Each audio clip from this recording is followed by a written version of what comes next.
Part 1. The Silent Sentinel. The Moon, a celestial companion that has captivated humanity since the dawn of consciousness.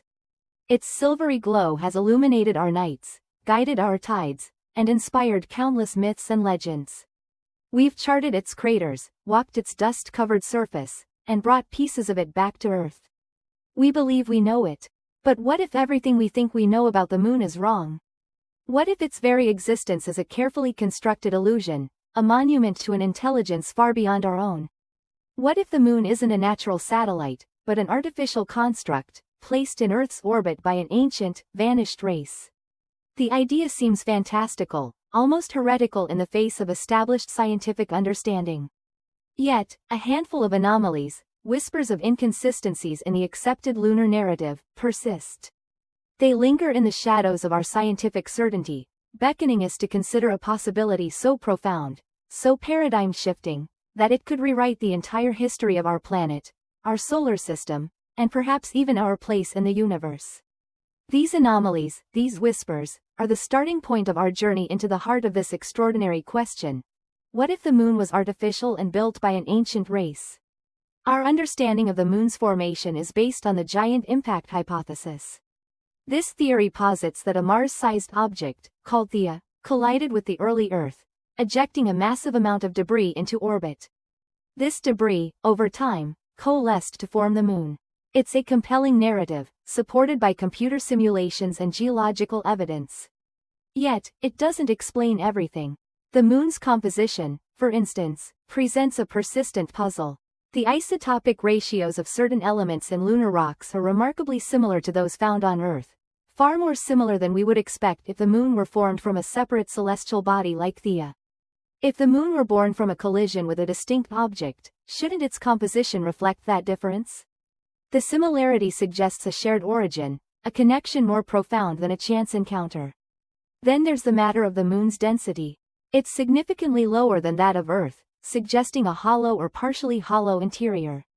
This characteristic, coupled with the moon's surprisingly precise placement in Earth's orbit, an orbit that is almost perfectly circular and stabilizes our planet's axial tilt, creating the stable seasons essential for the development of life, begins to paint a picture that deviates from the randomness we typically associate with celestial mechanics. The precision, the elegance of the moon's orbital dance, hints at a deliberate design, a carefully orchestrated placement. Consider, too, the moon's almost impossibly perfect size and distance from Earth. It's just the right size and just the right distance to completely eclipse the sun during a solar eclipse, a phenomenon not seen with any other planet-moon pairing in our solar system. A cosmic coincidence? Perhaps. Or perhaps, a sign of intelligent intervention, a deliberate alignment designed to create a spectacle, a message encoded in the celestial clockwork. The craters on the moon's surface offer another intriguing piece of the puzzle. While they vary greatly in size, they all share a remarkably consistent maximum depth. It's as if the moon possesses a hard, impenetrable shell beneath a relatively thin layer of surface material. This observation has led some to speculate that the moon's surface is a protective layer, shielding a more complex, artificial structure beneath.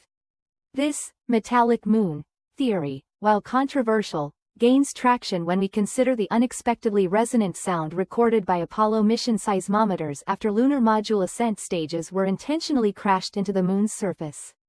The ringing, lasting for hours, suggested a hollow, metallic structure, not the solid, rocky body we expect. The evidence, circumstantial as it may be, continues to accumulate.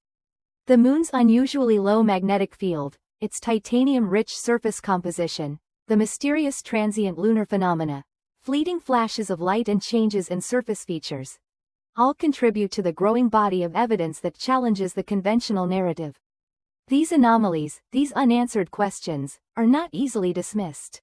They whisper of a different story, a story that stretches back beyond recorded history, a story that challenges us to reconsider the very nature of our celestial companion. The more we examine the moon, the more it seems to resist easy categorization. It's too different, too unique, too perfectly placed to be merely a product of random cosmic events. It's as if it were placed there, deliberately, with a purpose. And that purpose, if we dare to explore it, could unlock the secrets of an ancient, forgotten civilization, A civilization capable of engineering on a planetary scale. A civilization that may have played a pivotal role in the emergence of life on Earth. The moon, our silent sentinel, may hold the key to understanding our own origins. The radio silence stretched, thin and taut, like a wire about to snap. The observatory hummed with a low, uneasy thrum, the sound of machinery straining against an unseen force. Dr. Aris Thorne, his face pale and drawn, stared at the blank monitor displaying the lunar surface. The signal, the rhythmic, almost melodic pulsation they detected emanating from the Tycho crater, had vanished as abruptly as it had begun. Gone, he whispered, the word echoing unnaturally loud in the tense silence. Dr. Lena Hansen, her knuckles white against the console, shook her head slowly. Not gone, Aris, masked. Something's interfering. They'd been monitoring the anomalous signal for 3 days, its regularity defying any natural explanation. The theory, whispered among the team, was gaining terrifying traction. The moon wasn't a celestial body. It was a construct, and it was waking up. Aris ran a trembling hand through his thinning hair. He'd dedicated his life to the pursuit of rational explanations, to the elegant dance of celestial mechanics. But the signal, the sudden silence, and the nagging unease in the pit of his stomach were chipping away at his scientific foundation. We need to inform Washington, he said, his voice hoarse. Lena hesitated. They'll shut us down, Aris. They'll call it interference, solar flares, anything but this. He knew she was right. The world wasn't ready for the possibility of an artificial moon, a concept so outlandish it belonged in the realm of science fiction. But the silence, heavy with unspoken dread, pressed down on them. The moon, a constant, comforting presence in the night sky for millennia, had become a source of chilling ambiguity. That night, Aris couldn't sleep. The moon, hanging high in the velvet sky, seemed to pulse with an unseen energy. He grabbed his telescope, a relic from his childhood, and focused on the Tycho crater. He swore he saw a flicker of light, a brief, almost imperceptible shimmer, deep within the crater's depths. He rubbed his eyes, convinced it was a trick of the light, a manifestation of his growing paranoia. The next day brought a new wave of unease. Global tidal patterns were fluctuating erratically. Birds migrated prematurely. Animals exhibited strange, agitated behavior. The world, it seemed, was reacting to the moon's silent hum. The observatory received a coded message from a deep space probe orbiting Jupiter. The message, garbled and fragmented, spoke of gravitational anomalies, of distortions in spacetime near the Earth-Moon system. Lena, her face ashen, translated the fragmented data. It's shifting, she stammered, pointing to a graph depicting the moon's orbit. The moon's orbit is changing. It's moving closer. Panic, cold and sharp, gripped Aris. The implications were catastrophic. Closer proximity meant stronger tides, potential earthquakes, widespread devastation. He looked at the moon, no longer a benign celestial companion, but a looming, silent threat. That night, the shimmering light in the Tycho crater intensified. It pulsed with a rhythmic, almost hypnotic cadence, a silent beacon in the vast darkness. Aris and Lena watched, mesmerized and terrified, as the ground beneath them began to tremble.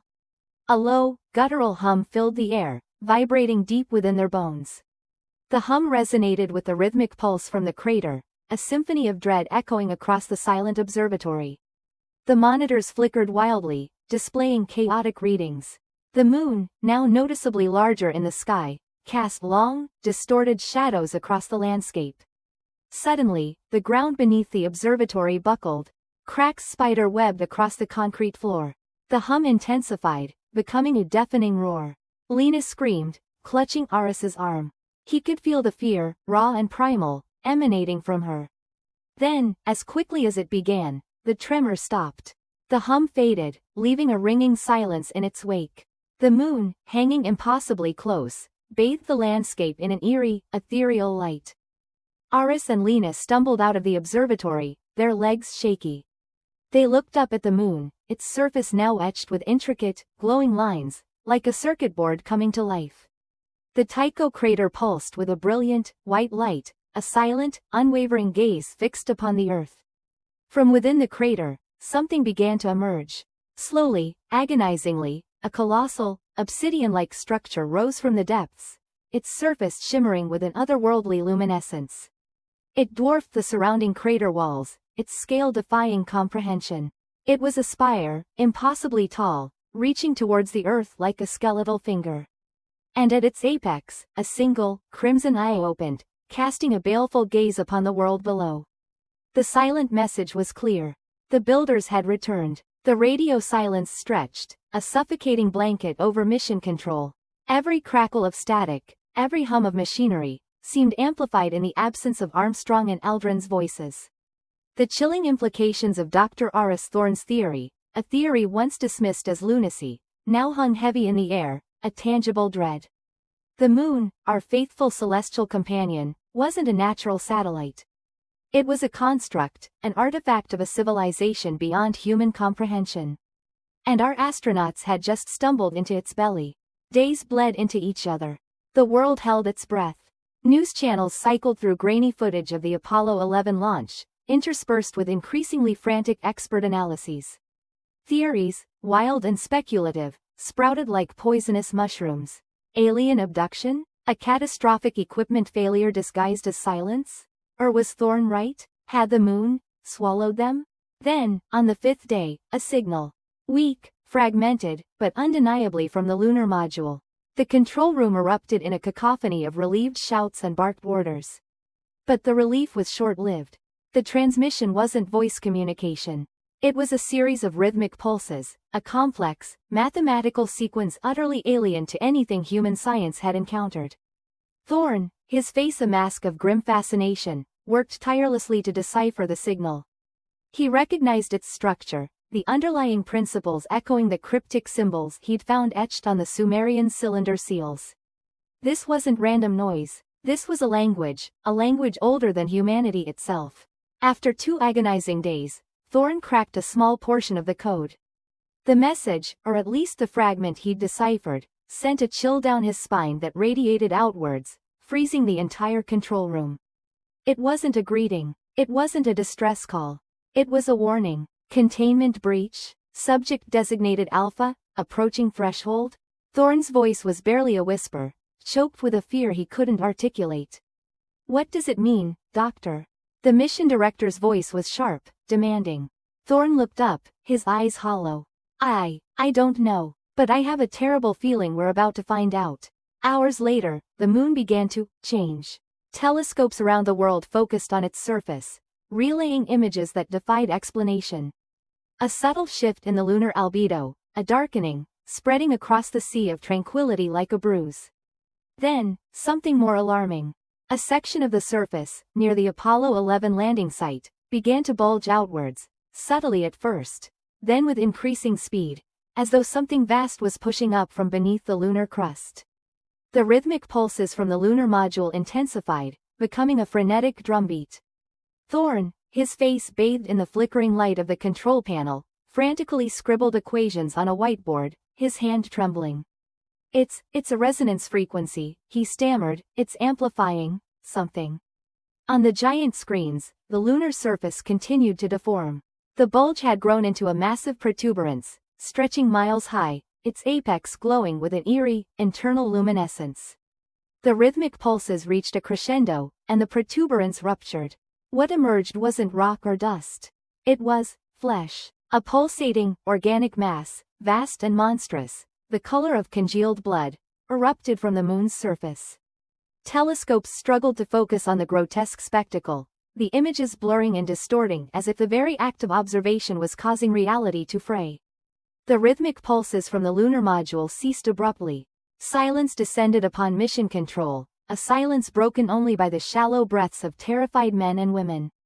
On the screens, the fleshy monstrosity continued to expand, unfurling into the vacuum of space like some obscene cosmic flower. Its surface writhed with a sickening, pulsating movement, and within its depths, something stirred. Something vast, something ancient. Thorne, his face ashen, pointed a trembling finger at the screen. Subject Alpha, he whispered, his voice barely audible. It's awake. The implications of what they were witnessing hit them like a physical blow. The moon wasn't just artificial. It was a prison, And whatever had been contained within, whatever ancient horror Armstrong and Aldrin had unwittingly awakened, was now free. And it was looking at Earth. The rhythmic thumping continued, a deep, resonant pulse that seemed to vibrate not just through the headphones but through the very fabric of the observatory.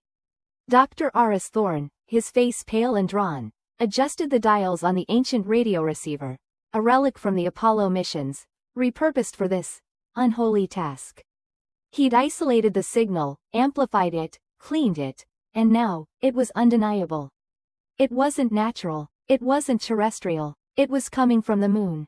Are you sure it's not interference, Aris? Dr. Lena Hansen's voice was tight with a mixture of fear and scientific skepticism. She peered over his shoulder at the oscillating waveform on the monitor. It could be anything. Aris shook his head, his gaze fixated on the rhythmic pulse. Lena, I've been studying radio waves for 30 years.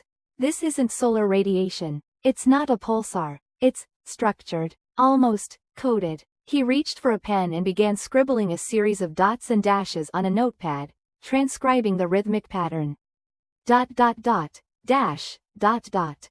Silence. Then the pattern repeated. Morse? Lena whispered, her eyes widening. Aris frowned. It's too regular for Morse. More like a heartbeat. A slow, deliberate heartbeat. He continued transcribing, the silence of the observatory broken only by the rhythmic thump and the scratching of his pen. The pattern continued for another minute, then stopped abruptly. Silence descended, thick and heavy, amplifying the sudden absence of the unsettling rhythm. It's gone, Lena breathed, a tremor in her voice. No, Aris murmured, his eyes fixed on the notepad. It's not gone. It's waiting. He stared at the sequence of dots and dashes he'd transcribed, a chilling premonition creeping over him. He recognized the pattern. He'd seen it before, not in a textbook, not in a research paper, but etched into the surface of the lunar artifact retrieved from the Apollo 11 landing site. The one the government had kept hidden for decades. The one they'd sworn was just a strangely shaped rock. Suddenly, the observatory doors hissed open, flooding the room with harsh fluorescent light. Two men in dark suits stood silhouetted in the doorway. Men Aris knew, men he'd tried to avoid. Dr. Thorne, one of them said, his voice flat and emotionless, we need to talk. Aris felt a knot tighten in his stomach. He knew what this meant. His unauthorized access to the Apollo 11 archives, his clandestine use of the observatory's equipment, they knew. He handed the notepad to Lena. Hide this, he whispered, his voice barely audible. Don't let them have it. Lena, her face ashen, clutched the notepad to her chest. The men in suits approached, their expressions impassive. Dr. Thorne, the other man said, you've been accessing classified information. We need you to come with us. Lena watched helplessly as they escorted Aris out of the observatory. The heavy doors hissed shut, leaving her alone in the dim light, the rhythmic thumping replaced by the frantic beating of her own heart. She looked down at the notepad in her hands, the cryptic sequence of dots and dashes staring back at her. A heartbeat, a waiting heartbeat. She slipped the notepad into her bag, a sudden wave of determination washing over her. She wouldn't let them silence Aris. She wouldn't let them bury the truth. She had to understand what this signal meant, what secrets the moon held. The next few days were a blur of fear and frantic activity. Lena tried to contact Aris, but he'd vanished. His phone went straight to voicemail, his email bounced back. She knew the men in suits had him, but she didn't know where. She was alone. Driven by a desperate need to understand, Lena began researching the lunar artifact, scouring declassified documents, poring over old Apollo mission transcripts. She discovered hushed whispers of anomalies, unexplained phenomena, and strange readings dismissed as equipment malfunctions. She found references to the artifact, always vague, always shrouded in secrecy. It was referred to as the monolith, and it was described as being composed of an unknown, impossibly dense material. It resonated with a faint, rhythmic hum. A heartbeat. Then she found it, a heavily redacted report detailing the analysis of the monolith. Buried deep within the document, a single, chilling sentence survived the censor's pen. The object appears to be a form of receiver. A receiver. Receiving what? The rhythmic thumping? The coded heartbeat? Lena shivered, the realization hitting her with the force of a physical blow. The moon wasn't just artificial. It wasn't just a structure. It was a listening post. And it was listening for something. Or someone. And now, it had heard. The rhythmic thumping returned. This time, Lena heard it without the headphones. A low, resonant pulse vibrating through the air, through the ground, through her very bones. It was louder, closer, more insistent. And it was accompanied by a new sound. A deep, guttural growl that seemed to emanate from the depths of the earth itself. Lena looked up at the moon, hanging heavy and malevolent in the night sky. It wasn't just listening anymore. It was answering. Part 5. The Whispers of the Deep.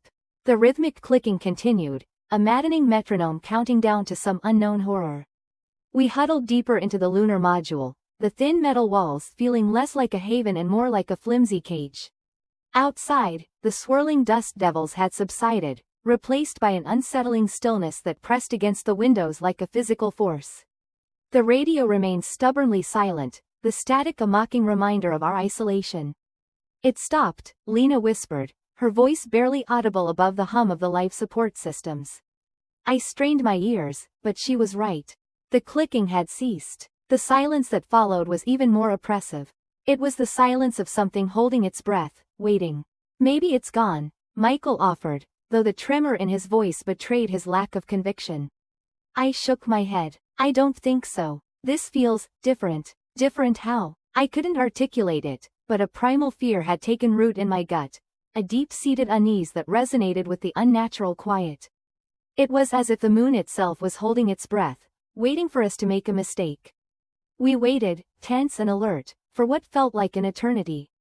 The only sound was the rasp of our own breaths, amplified in the confined space. Then, a new sound emerged, so faint at first I thought I was imagining it. A whisper. It was a low, guttural murmur, like the rustling of dry leaves in a phantom wind. It seemed to emanate from everywhere and nowhere at once, a disembodied voice that slithered through the lunar dust and seeped into the very fabric of the module. Lena gasped, her eyes wide with terror. Do you hear that? Michael nodded, his face ashen. It's inside my head. I heard it too. It wasn't just audible, it felt like it was vibrating within my skull. A subsonic tremor that resonated with some deep, forgotten part of my brain. The whispers grew louder, coalescing into a chorus of unintelligible sounds that seemed to claw at the edges of sanity. It's the moon, Lena whimpered, clutching at her head. It's talking to us. The idea was ludicrous, yet undeniably terrifying. The moon, a celestial body, communicating with us? But how else could we explain the whispers, the feeling of being observed? The inexplicable dread that filled every fiber of our being? Suddenly, the lights flickered, plunging the module into momentary darkness. Panic clawed at my throat. The whispers intensified, becoming a cacophony of guttural clicks and hisses, the sounds of some alien language we were never meant to understand. The lights returned, revealing the stark reality of our situation. Trapped in a tin can on the surface of a hostile moon, bombarded by an unseen force that was slowly unraveling our minds. We have to get out of here, Michael choked out, his voice thick with terror. How? I snapped, my fear giving way to a surge of adrenaline. The rover's gone, the radio's dead, we're stranded. But even as I spoke, a desperate plan began to form in my mind. We still had the emergency beacon, a last resort designed to pierce the silence of space and reach Earth. It was a long shot, but it was our only hope. I scrambled to the comms panel, my fingers fumbling with the activation switch. The whispers intensified, a deafening roar inside my head, as if the moon itself was trying to prevent me from contacting the outside world. But I pressed on, driven by a primal instinct to survive. The beacon activated, a piercing whine cutting through the oppressive silence. The whispers recoiled, momentarily silenced by the burst of energy. I held my breath, praying for a response, for any sign that we hadn't been completely abandoned. Then, through the static, a faint voice crackled over the comms. This is Houston, do you read? Apollo 19, do you read? Relief washed over me, so potent it almost brought me to my knees.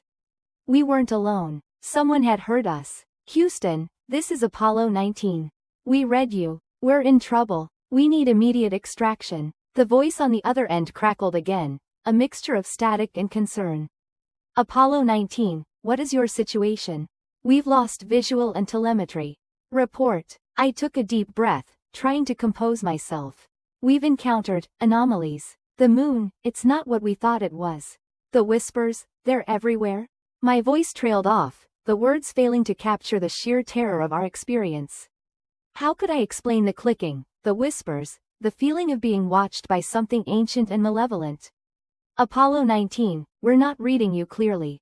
Repeat your last transmission. The whispers returned, louder than ever, drowning out the voice from Houston. They pressed against my skull, a tidal wave of sound threatening to shatter my sanity. I clutched my head, screaming into the microphone, a desperate plea for salvation lost in the cacophony of the moon's whispers. The connection cut out. Silence descended once more, heavy and suffocating. We were alone again, trapped with the whispers, at the mercy of whatever lurked beneath the surface of the artificial moon. The glyphs pulsed with a faint, internal light, the luminescence spreading across the obsidian surface like veins of liquid silver. They weren't merely etched, they seemed to exist within the rock, three-dimensional and ever-shifting. Amelia traced their contours with a gloved finger, a shiver crawling up her spine. The air in the chamber felt charged, electric, as though the very space around them hummed with ancient power. Any ideas, Dr. Ramirez? Jackson's voice was tight, his usual jovial demeanor replaced by a nervous tension. He hovered behind her, the beam of his headlamp dancing across the walls, revealing more and more of the unsettling script. Amelia shook her head. They're unlike anything I've ever encountered. Pre-Sumerian, definitely. Possibly, pre-human? She straightened up, a strange dizziness washing over her. The air seemed to thicken, pressing against her chest. The pulsing of the glyphs intensified, the silver light now throbbing in rhythm with a low, resonant hum that seemed to emanate from the very core of the moon. The humming grew louder, vibrating through the floor and up into their bones. I don't like this, Jackson muttered, his hand instinctively going to the sidearm strapped to his thigh. Not one bit. Suddenly, the central glyph on the wall flared with blinding light. Amelia cried out, shielding her eyes. The humming intensified, becoming a deafening roar. The ground beneath them trembled, dust and small rocks raining down from the cavern ceiling. Then, just as abruptly, the light vanished, the humming ceased. Silence. A thick, suffocating silence that pressed down on them, amplifying the sound of their own ragged breaths. Amelia lowered her hand, blinking away the afterimage. The glyphs were dim now, their light reduced to a faint, flickering ember. But something had changed. In the center of the chamber, where moments before there had been nothing but rock and dust, now stood a pedestal. It was crafted from the same obsidian as the walls, perfectly smooth and polished. A single, intricate glyph, different from any they had seen before, was etched into its surface. This glyph glowed with a soft, ethereal light, casting an eerie luminescence across the chamber. Jackson stepped forward cautiously, his hand hovering over his sidearm. "What is it?" he whispered, his voice barely audible above the pounding of his own heart. Amelia approached slowly, her gaze fixed on the pedestal. As she drew closer, she noticed something else. Resting on top of the pedestal, bathed in the glyph's ethereal glow, was a small, metallic object. It was roughly spherical, no larger than her fist. Its surface was smooth and featureless, save for a series of intricate, interlocking patterns that seemed to shift and writhe as she watched. The metal itself was unlike anything she had ever seen, dark, almost black, with a subtle iridescent sheen that seemed to absorb the light around it. "Careful," Jackson warned. "It could be dangerous." Amelia ignored him. Drawn by an unseen force, she reached out and gently touched the sphere. The moment her fingers made contact, a jolt of energy surged through her body. She gasped, stumbling back, her mind flooded with images, sounds, sensations. She saw vast, star-spanning cities, shimmering towers that pierced the swirling nebulae. She heard the chorus of 1,000 alien voices, chanting in a language that resonated deep within her soul. She felt the weight of millennia, the crushing burden of knowledge and power. Then, just as suddenly, it was gone. The sphere went dark, the visions fading like smoke. Amelia stood there, trembling, her mind reeling from the onslaught of information. What was that?" Jackson asked, his voice laced with fear. Amelia looked at the sphere, her eyes wide with awe and terror. I think I just saw the builders of the moon. The silence returned, heavier this time, pregnant with unspoken dread. The glyphs on the wall flickered faintly, as if mocking their ignorance. Amelia knew, with chilling certainty, that they had stumbled upon something far greater, and far more terrifying, than they could have ever imagined. The sphere was not merely an artifact. It was a key that unlocked the secrets of the moon, the secrets of an ancient, vanished race. And they had just turned it. A low rumble echoed through the chamber, growing steadily louder. The ground began to shake again, more violently this time. Cracks appeared in the obsidian walls, spreading like spiderwebs across the smooth surface. "We need to get out of here," Jackson yelled, grabbing Amelia's arm. Now, but it was too late. The floor beneath them gave way, plunging them into darkness. As they fell, Amelia saw one final image flash before her eyes, the sphere, glowing brightly, pulsing with malevolent energy. And she heard a voice, ancient and powerful, whispering in the darkness. "Welcome home, asterisk." The glyphs swam before Elisa's eyes, an unsettling dance of alien geometry. She traced the cold, smooth surface of the artifact with a gloved finger, feeling a faint thrumming beneath. The sensation spread up her arm, a gentle vibration that resonated deep within her bones. Around her, the cavern pulsed with a low, rhythmic hum, the source of which remained hidden in the oppressive darkness beyond the reach of their lamps.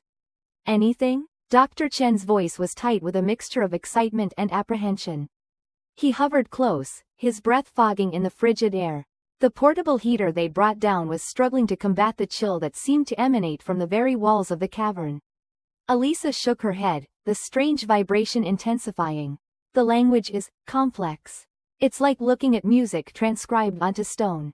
She felt a pull, a subtle urge to understand, to decipher the alien script. It was unsettling, like a whisper at the edge of hearing. "The resonance is increasing," Dr. Ramirez announced from the mouth of the tunnel, his voice strained. "Seismic activity is picking up.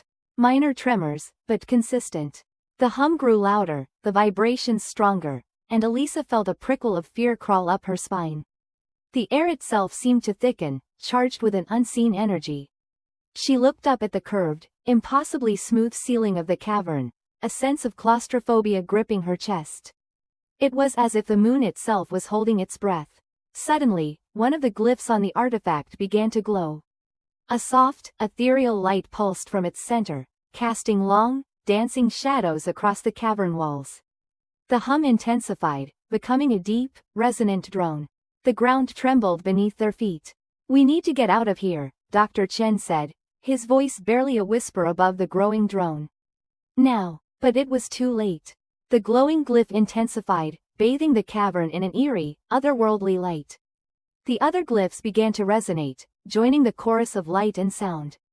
The vibrations became violent, shaking the cavern with increasing ferocity. Dust and small rocks rained down from the ceiling. Elisa stumbled, catching herself on the artifact. As her hand touched the glowing glyph, a jolt of pure energy surged through her body. She cried out, a sound swallowed by the deafening drone. Images flashed through her mind, vast, alien landscapes, swirling nebulas, and beings of pure light and energy. She saw the moon, not as a barren rock, but as a vibrant, living entity, pulsating with power. The visions overwhelmed her, the sheer scale of them shattering her perception of reality. She felt a connection, a deep, visceral link to the ancient race that had built this impossible structure.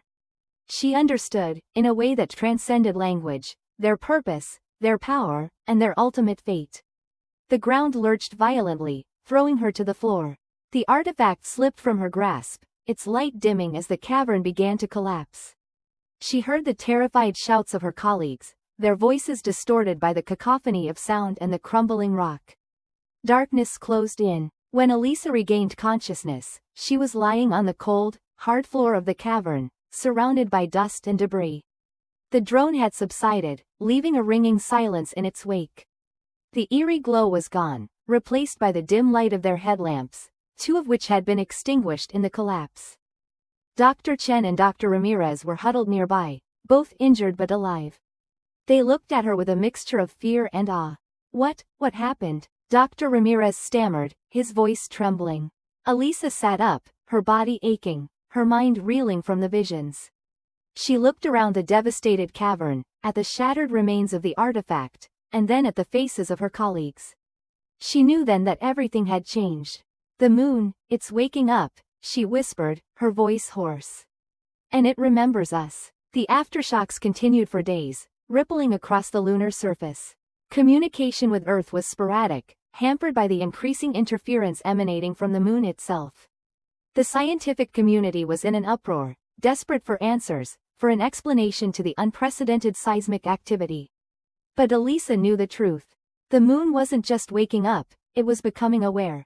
The glyphs, the resonance, the visions, they were all part of a complex system, a mechanism designed to reawaken the dormant power within the moon. And she, unwittingly, had triggered it. The ancient race, she now understood, hadn't abandoned the moon.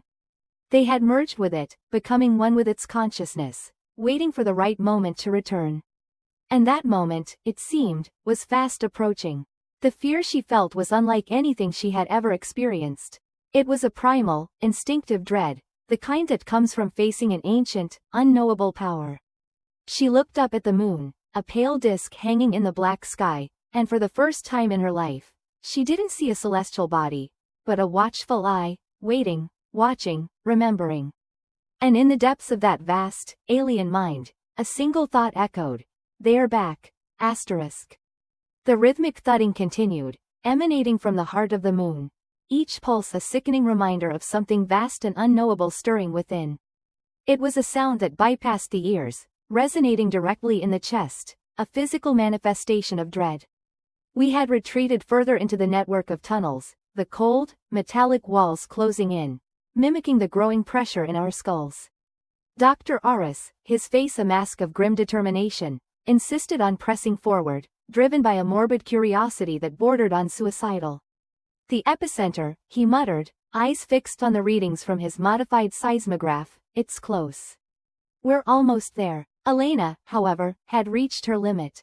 The relentless thudding, the claustrophobic tunnels, the sheer unnaturalness of it all had chipped away at her sanity.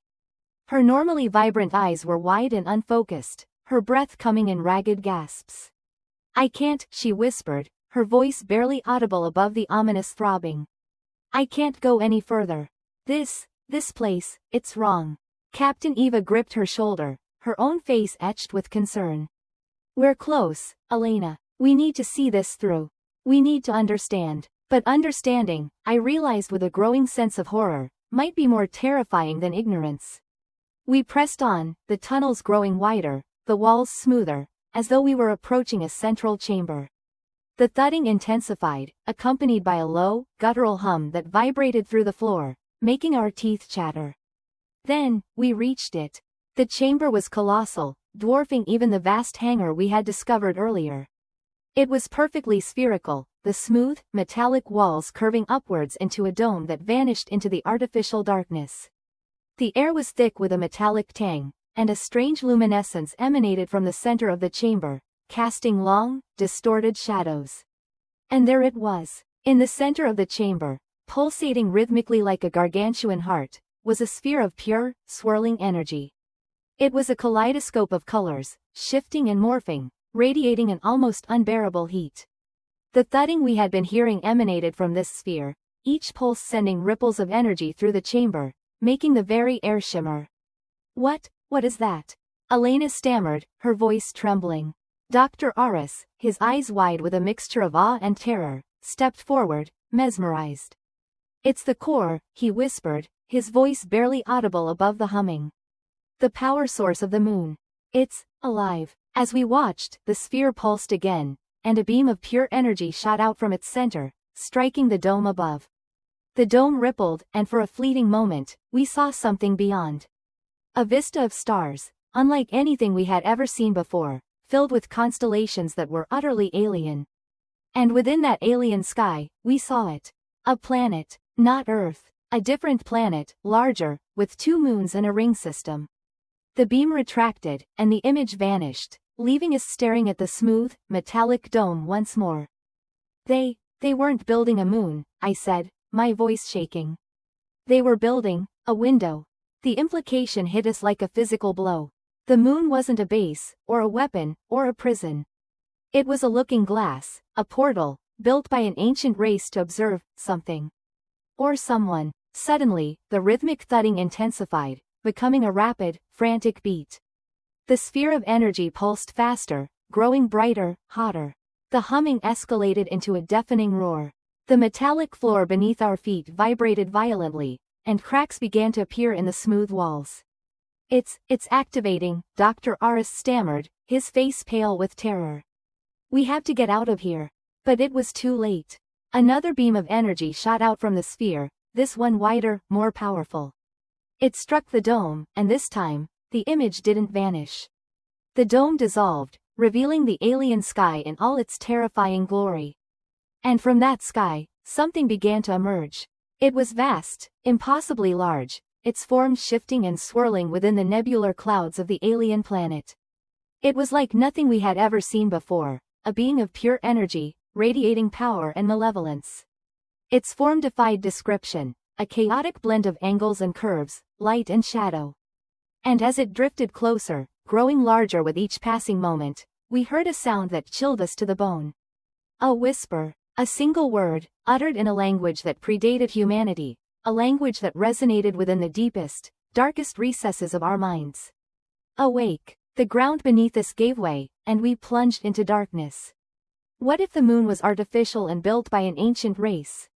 Part 9. The rhythmic thrumming intensified, resonating deep within my chest cavity, a morbid heartbeat echoing the moon's hidden pulse.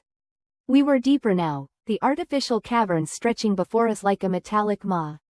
The air, thick with the scent of ozone and something else, something acrid and faintly sweet, clung to the back of my throat. The flickering beam of my helmet lamp barely penetrated the oppressive darkness, catching glints of strange, obsidian-like formations that seemed to writhe in the periphery of my vision. This feels wrong, Anya whispered, her voice tight with a fear that mirrored my own. Her hand, encased in a thick thermal glove, trembled within mine. I squeezed her hand reassuringly, though my own heart hammered against my ribs. We have to keep going. We need answers. But even as I said the words, doubt gnawed at me. What answers could possibly justify this descent into the unknown, this creeping dread that threatened to suffocate us? We followed the tunnel, its smooth, unnatural walls reflecting the light in unsettling ways. The humming grew louder, morphing into a low, resonant drone that vibrated through the very rock beneath our feet. Ahead, the tunnel opened into a vast, cavernous chamber. The scale was staggering, dwarfing even the largest cathedrals on Earth. Our lamps, pathetically inadequate, barely scratched the surface of the darkness, revealing only hints of gargantuan structures that loomed like skeletal giants in the gloom. My God, Anya breathed, her voice barely audible above the pervasive hum. I swept the beam of my lamp across the chamber, trying to make sense of what I was seeing. Towering pillars of what looked like polished basalt rose into the impenetrable darkness, interconnected by intricate networks of shimmering cables that pulsed with an eerie inner light. Strange symbols, unlike anything I'd ever seen, were etched into the surfaces of the pillars, glowing faintly with a sickly, phosphorescent sheen. The air in the chamber was thick with an almost palpable energy, making the hairs on the back of my neck stand on end. Then I saw it. At the far end of the chamber, bathed in an ethereal, pulsating light, was a colossal structure that defied description. It was roughly spherical, its surface a mosaic of intricate panels that shifted and shimmered, displaying fleeting glimpses of swirling nebulae and galaxies unknown. It looked less like a machine and more like a living entity, breathing, pulsing with a cosmic energy that resonated deep within my soul. The rhythmic thrumming that had accompanied us throughout our descent emanated from this structure, now amplified to a deafening roar that seemed to shake the very fabric of reality. It was the heartbeat of the moon. And it was quickening. Anya clung to me, her eyes wide with terror. We need to leave, now. I knew she was right. The sheer power emanating from this structure was overwhelming, terrifying. But a strange compulsion, a morbid curiosity, held me rooted to the spot. I had to know. I had to understand. Slowly, almost against my will, I started walking towards the pulsating sphere. Each step felt heavier than the last, as though I were wading through thick treacle. The air grew colder, the humming louder, the light more intense. I felt a strange pressure building in my head, a dizzying sensation that threatened to overwhelm me. As I drew closer, I began to make out details within the shifting patterns on the sphere's surface. Faces, thousands of them, distorted, grotesque visages that seemed to writhe in agony, their eyes burning with an unearthly light. They stared at me, accusingly, pleadingly, as though begging for release from some unimaginable torment. I stumbled back, a choked cry escaping my lips. This was no machine. This was a prison. Suddenly, the humming intensified into a deafening roar, and the chamber began to shake violently. Cracks appeared in the pillars, spreading rapidly across the floor and ceiling. The faces on the sphere writhed and contorted, their silent screams echoing in my mind. "Liam," Anya screamed, pulling at my arm. "We have to get out of here." I finally broke free from the sphere's hypnotic pull, my mind reeling with horror. I turned and ran, Anya's hand gripping mine tightly. Behind us, the chamber collapsed, the roar of the collapsing structure swallowed by the deafening silence of the moon. We ran blindly through the crumbling tunnels, the ground shaking beneath our feet. The moon, the artificial prison, was coming apart at the seams. And we were trapped inside. The faces, those tormented visages, burned in my memory, their silent screams a haunting reminder of the horrors hidden within the heart of the moon. And I knew, with a chilling certainty, that whatever ancient race had built this prison, they were not benevolent. They had locked something away within the moon, something terrible, something that was now stirring. And I feared it was about to be unleashed. The cavern's air grew thick, heavy with the weight of millennia. Each breath felt like inhaling dust from forgotten civilizations. The glyphs on the walls seemed to writhe in the flickering beam of Amelia's headlamp, telling a story none of us could comprehend, yet understood deep within our primal fear. "There's something off," Javier muttered, his voice a low tremor in the oppressive silence. He ran a hand over the smooth, obsidian-like wall, his fingers tracing the intricate patterns. "It feels alive." I placed my own hand on the wall. It was cold, radiating an unnatural chill that seeped into my bones. The surface thrummed subtly, a low vibration that resonated not with my ears, but with the core of my being. The air crackled with static electricity, raising the hairs on my neck. It's listening," whispered Amelia, her eyes wide with a terror that mirrored my own. We pressed onward, deeper into the lunar labyrinth, the tunnel narrowing, forcing us into single file. The silence became absolute, broken only by the rasp of our breath and the faint, rhythmic thrumming of the walls. It was a heartbeat, slow, deliberate, ancient. The heartbeat of the moon. We reached a larger chamber, circular and vast, the ceiling lost in the impenetrable darkness above. The walls here were covered in a mosaic of intricate carvings, depicting scenes of unimaginable cosmic horror. Beings with too many limbs and eyes stared down at us, their expressions frozen in silent screams. Celestial bodies collided and imploded, spewing forth tendrils of darkness that seemed to reach out from the wall, grasping at our sanity. In the center of the chamber stood a pedestal. Upon it rested a single object, bathed in an ethereal, pulsating light. It was a sphere, perfectly smooth and obsidian black, like a miniature version of the moon itself. As we approached, the thrumming intensified, resonating within our skulls, a deafening hum that threatened to shatter our minds. The glyphs on the walls glowed with an eerie luminescence, the scenes of cosmic horror shifting and swirling, as if coming to life. Javier, mesmerized, reached out towards the sphere. "Don't touch it," I yelled, a primal scream tearing through the oppressive silence. But it was too late. The moment his fingers brushed against the sphere, a blinding flash of light erupted, engulfing the chamber. A wave of raw energy pulsed outwards, throwing us back against the wall.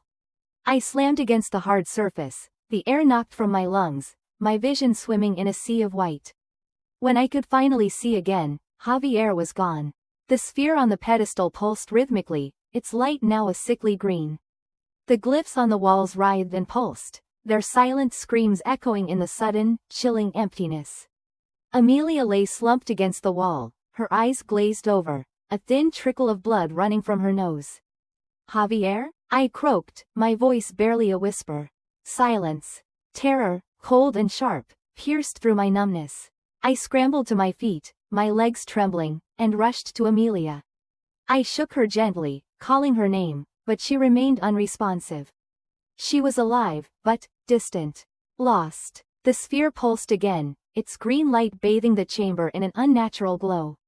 The carvings on the walls seemed to shift and rearrange themselves, forming new, even more disturbing images. They told a story of a race that had reached for the stars, only to find something beyond comprehension, something that had twisted their minds and devoured their souls. And now, it seemed, they were offering us the same fate. I had to get out. I had to escape this lunar hellhole and warn the others. But the way we had come was gone. The tunnel had vanished, replaced by a smooth, obsidian wall, identical to the others. We were trapped. Panic clawed at my throat, threatening to overwhelm me. I pounded on the walls, screaming Javier's name, begging for a way out. But the only answer was the rhythmic pulsing of the sphere, the silent screams of the glyphs, and the slow, steady heartbeat of the moon. Then, from the darkness above, a new sound emerged. A low, guttural growl, resonating with an alien hunger. It was a sound that spoke of ancient, cosmic horrors, a sound that chilled me to the very core of my being. I looked up, my heart pounding in my chest, and saw it. A shape was descending from the darkness, silhouetted against the sickly green light of the sphere. It was vast, amorphous, its form shifting and writhing like a living shadow. It had too many limbs, too many eyes, its presence radiating a palpable aura of dread. It was one of the beings from the carvings, brought to life. And it was hungry. I stumbled back, my mind screaming in terror. This was it. This was the end. The moon wasn't just artificial. It was a prison, and we were the new inmates. The creature descended further, its shadow engulfing me. Its eyes, glowing with a malevolent intelligence, fixed on me, and in that moment, I understood. Javier wasn't just gone. He had been absorbed. He was part of the moon now, part of this ancient, cosmic horror. And soon, I would be too. The last thing I saw before the darkness consumed me was the sphere, pulsing with a sickly green light, the heart of the moon, beating in time with the approaching horror. Part 11. Whispers in the Static. The lunar dust clung to Alara's suit like a second skin, gray and insidious. The tremors, once sporadic, were now a near constant hum beneath her boots, a sickening vibration that resonated in her bones. The radio crackled with static, interspersed with fragmented bursts of Russian, frantic, desperate pleas from Dmitri that faded in and out like a ghost signal. His last coherent message, chillingly simple: "They're moving." Alara checked the seismic readings on her wrist-mounted display. The epicenter was shifting, migrating towards the dark side of the moon, the unknown hemisphere hidden perpetually from Earth's gaze. Whatever was down there, awakened by their intrusion into the lunar pyramid, was not stationary. It was hunting. The oppressive silence within her helmet amplified her racing heartbeat. Every shadow, every crater seemed to conceal something malevolent, watching, waiting. She forced herself to move, her gloved hand gripping the geological hammer with white-knuckle intensity. She had to reach Dmitri, had to find out what he had seen. The journey back towards the landing site felt like an eternity. The landscape, bathed in the stark, unforgiving sunlight, seemed to warp and shift around her. The familiar lunar dust, once a scientific curiosity, now felt like a shroud, clinging, suffocating. She imagined it seeping into her suit, into her lungs, a slow, insidious invasion. The static in her headset intensified, punctuated by sharp bursts of what sounded like breathing. Shallow, raspy breaths that seemed to originate from just behind her. Alara spun around, her heart leaping into her throat, but there was nothing. Just the desolate lunar plains, the jagged peaks of the distant mountains, and the oppressive, watchful silence. She told herself it was the radio malfunctioning, the stress playing tricks on her mind. But a primal fear, cold and ancient, was beginning to coil in her gut. This was not the sterile, lifeless moon she had studied for years. This was something else. Finally, she reached the landing site. The lander stood silhouetted against the stark lunar landscape, its legs sunk deep into the dust. The hatch was open, a gaping black maw leading into its sterile interior. But Dmitri was nowhere to be seen. Alara's hand trembled as she reached for the comms panel on the side of the lander. "Dmitri, do you read? Dmitri, report. Only static answered. She cautiously approached the open hatch, the geological hammer raised like a weapon. The interior of the lander was bathed in the pale glow of the emergency lights. Equipment was scattered across the floor, straps torn loose, as if a struggle had taken place. A single glove, stained dark and sticky, lay near the navigation console. Dimitri's glove. A low, guttural growl resonated from the shadows within the lander, a sound that seemed to defy the vacuum of space, a sound that vibrated deep within Alara's chest. It was followed by a series of clicks and scrapes, metallic and organic, echoing from the depths of the vessel. Alara hesitated, her breath caught in her throat. She knew she should run, should contact mission control, should do anything but enter the lander. But the faint hope that Dimitri might still be alive, that he might need her help, spurred her forward. She took a tentative step inside, the beam of her helmet lamp cutting through the darkness. The growls intensified, closer now, accompanied by a wet, slithering sound. The air, or rather the lack of it, seemed to grow thick and heavy, charged with a palpable sense of dread. She moved deeper into the lander, her heart pounding against her ribs like a trapped bird. The source of the sounds was coming from the storage compartment at the rear of the vessel. The hatch was slightly ajar, casting a long, distorted shadow across the floor. Alara reached out, her hand trembling, and slowly pushed the hatch open. The beam of her lamp illuminated the interior of the compartment. And then, Alara screamed. A scream that was swallowed by the vacuum of her helmet, a silent scream of pure, unadulterated terror. Inside the compartment, clinging to the wall, was a creature unlike anything she had ever seen, ever imagined. It was vaguely humanoid, but its limbs were elongated and distorted, its skin a sickly gray, stretched taut over its skeletal frame. Its head was small and almost reptilian, with large, black eyes that glittered with an unnerving intelligence. And from its mouth, a long, thin tongue flickered out, dripping with a viscous, black fluid. It turned its head slowly, its gaze locking onto Alara's. And then, in a voice that was both a whisper and a growl, it spoke. The sound, somehow transmitted through the vacuum of space, echoed directly in her mind. "Welcome," it hissed, its voice laced with a chilling amusement. "We have been expecting you." The creature lunged. Part 12. The silent scream. The rhythmic thumping continued, each pulse a hammer blow against the fragile sanity we clung to. It resonated not just through the cavern walls, but through our very bones. Dr. Aris, her face a mask of grim determination, adjusted the sensors, the flickering lights casting dancing shadows that mimicked the unsettling rhythm. "It's definitely emanating from deeper within the structure," she announced, her voice tight. "Beyond the access tunnel we've cleared." The access tunnel, barely wide enough for a single person, was a claustrophobic nightmare carved into the alien metal. Its smooth, obsidian-like walls reflected the flickering emergency lights in a dizzying, disorienting way. The thought of venturing further into that suffocating darkness, towards the source of the pulsating dread, filled me with a primal terror. "What if it's alive?" whispered Sergeant Miller, his usually stoic face pale. Aris dismissed the idea with a wave of her hand. "Unlikely, more likely some kind of automated system, perhaps a power source." But even as she spoke, her eyes held a flicker of doubt. The pulsating grew stronger, more insistent. It was accompanied by a low, sub-aural hum that vibrated through the floor, making our teeth chatter. A strange metallic taste filled the air, acrid and faintly sweet. "We have to see what's causing this," said Captain Eva, her voice firm, though I detected a tremor beneath the surface. "We need to understand what we're dealing with." The decision was made. A small team, consisting of myself, Eva, Aris, Miller, and 2 other specialists, would venture further into the tunnel. We checked our equipment, the familiar clicks and whirs a small comfort in the face of the unknown. The deeper we went, the stronger the pulsating and humming became. The air grew thick and heavy, making it difficult to breathe. The temperature dropped precipitously, a biting cold that seeped into our bones despite our insulated suits. The tunnel eventually opened into a vast chamber, its scale dwarfing anything we'd encountered so far. The walls were a mosaic of interlocking metallic panels, each etched with intricate, incomprehensible symbols. At the center of the chamber, bathed in an eerie, pulsing light, was a colossal, ovoid structure. It was the source of the rhythmic thumping.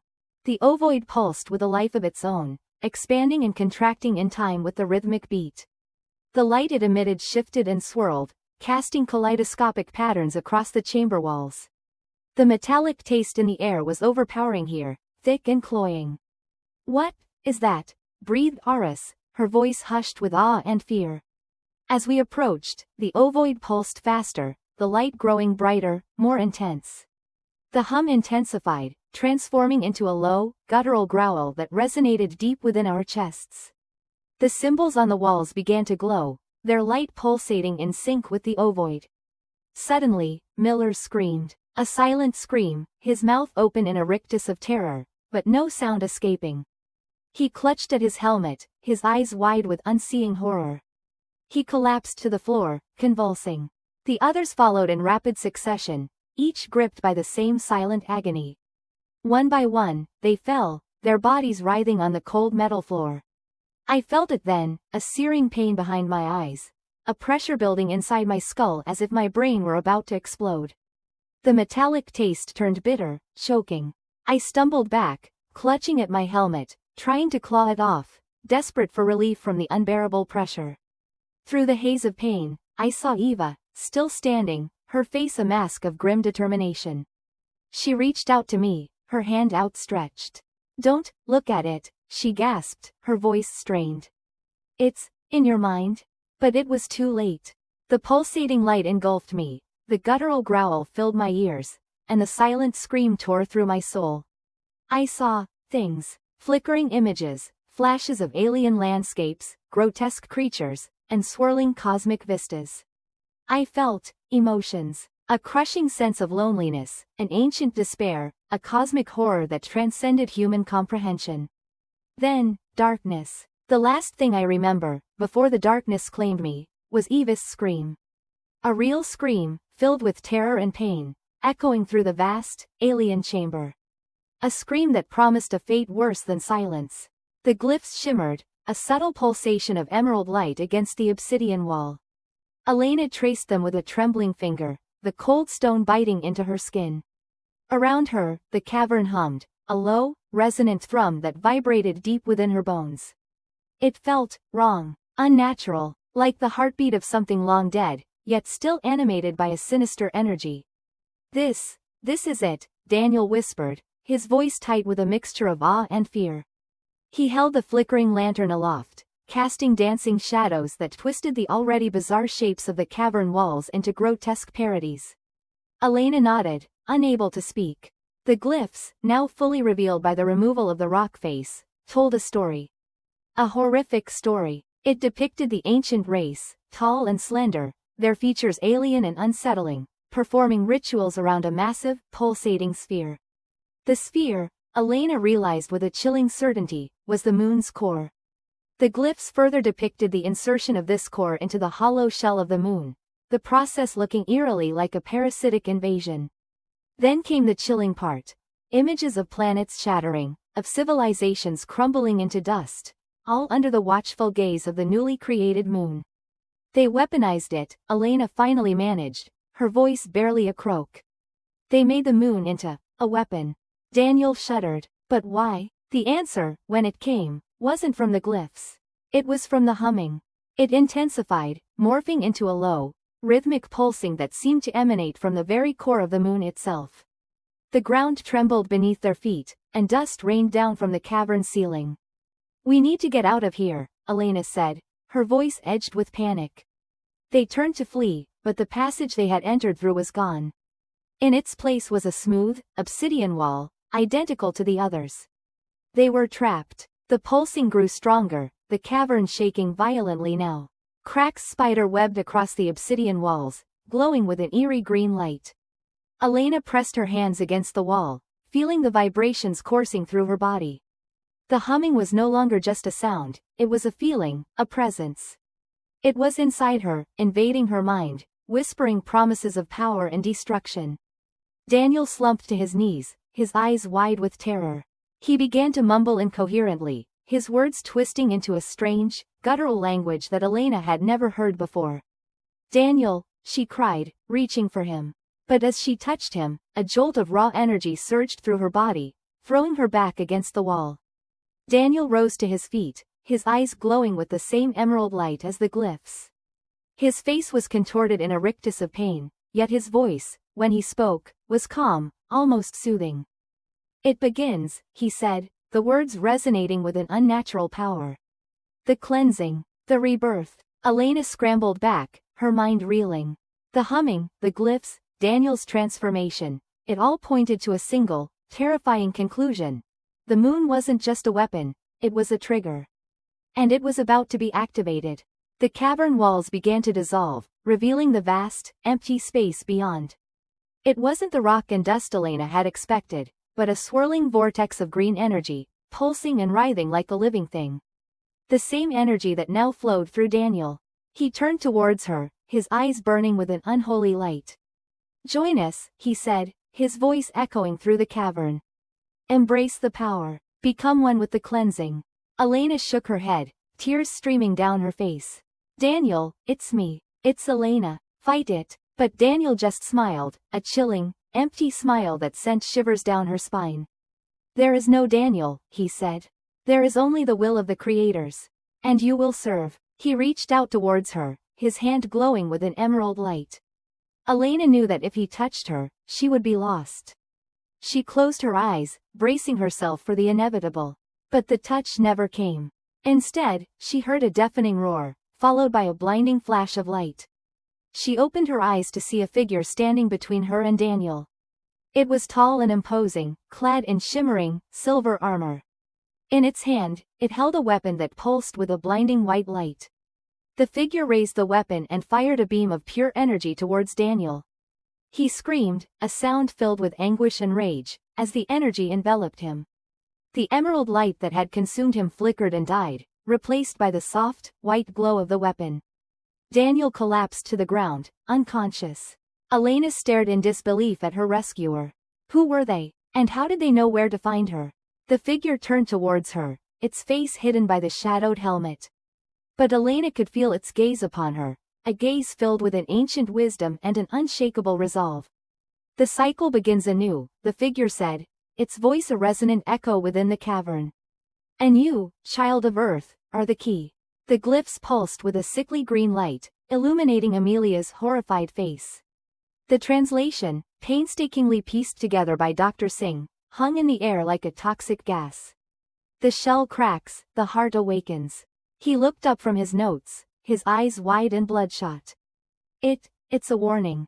Amelia, her hand still resting on the cold, pulsating glyph, felt a tremor deep within the lunar regolith. It wasn't the usual seismic activity they'd become accustomed to. This was something different. A low hum vibrated through the soles of her boots, resonating up her spine and settling in her teeth. It was a sound that seemed to bypass the ears entirely, a direct transmission to the nervous system. "Evacuate. Now," Dr. Singh croaked, his voice strained. He fumbled with the comm unit, his fingers clumsy with fear. "Base camp, this is Singh. We have a situation in Sector Delta. Repeat, we have a situation. Initiate evacuation protocol Omega." Static crackled in response. Then, a panicked voice, barely audible, cut through. "Dr. Singh, we're experiencing widespread system failures. The transport it's offline. We're trapped." The humming intensified, morphing into a deep, rhythmic throbbing. The green light emanating from the glyphs pulsed faster, throwing grotesque, dancing shadows across the cavern walls. Amelia felt a primal fear grip her heart, a suffocating dread she hadn't experienced even when they first discovered the colossal, skeletal hand buried beneath the lunar surface. "The heart, it's waking up," Amelia whispered, her voice a trembling echo in the vast cavern. Suddenly, the ground beneath them lurched. A deafening crack resonated through the cavern, followed by a cascade of dust and debris. Amelia and Dr. Singh clung to each other, their bodies slammed against the cavern wall by the force of the tremor. When the dust settled, a gaping fissure had opened in the floor, revealing a chasm of impenetrable darkness. The air rushing up from the depths was frigid and carried a strange, metallic scent that made Amelia gag. The humming reached a crescendo, and the green light from the glyphs exploded in intensity. From the fissure, a colossal, blood-red eye, larger than any earthly creature could possess, slowly blinked open. It gazed upon them with ancient malice, its pupil a vertical slit that pulsed with malevolent energy. Amelia felt a wave of nausea wash over her. This wasn't just a structure, it was a living entity. The moon wasn't a celestial body, it was an egg, and something inside was hatching. Dr. Singh, his face ashen, pointed a trembling finger toward the chasm. The glyphs, they weren't a warning, he stammered. They were an announcement. The ground trembled again, and another fissure opened up near the first, revealing another blood-red eye.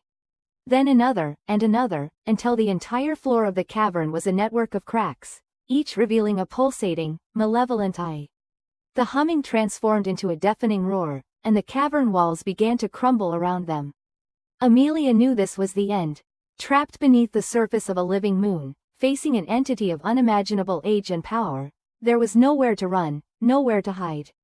The creature within the moon was awakening, and they were about to witness its terrible birth. The eyes, dozens of them now, fixed their gaze on Amelia and Dr. Singh.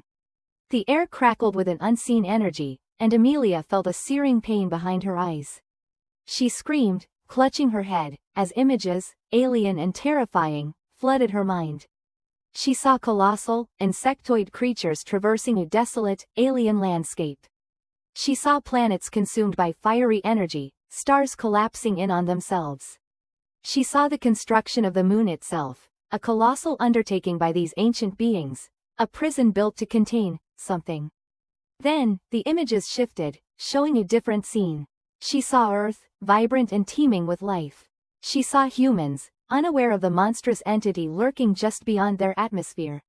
She saw the insectoid creatures returning, their eyes fixed on Earth with predatory hunger. The visions ceased as abruptly as they began, leaving Amelia gasping for breath, her mind reeling. Dr. Singh lay slumped against the cavern wall, his eyes vacant, his body convulsing.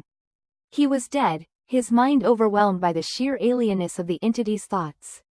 Amelia was alone. The cavern continued to collapse around her, and the monstrous eyes below drew closer. The red glow intensified, bathing the cavern in an infernal light. The roar of the awakening entity echoed in her ears, a symphony of destruction.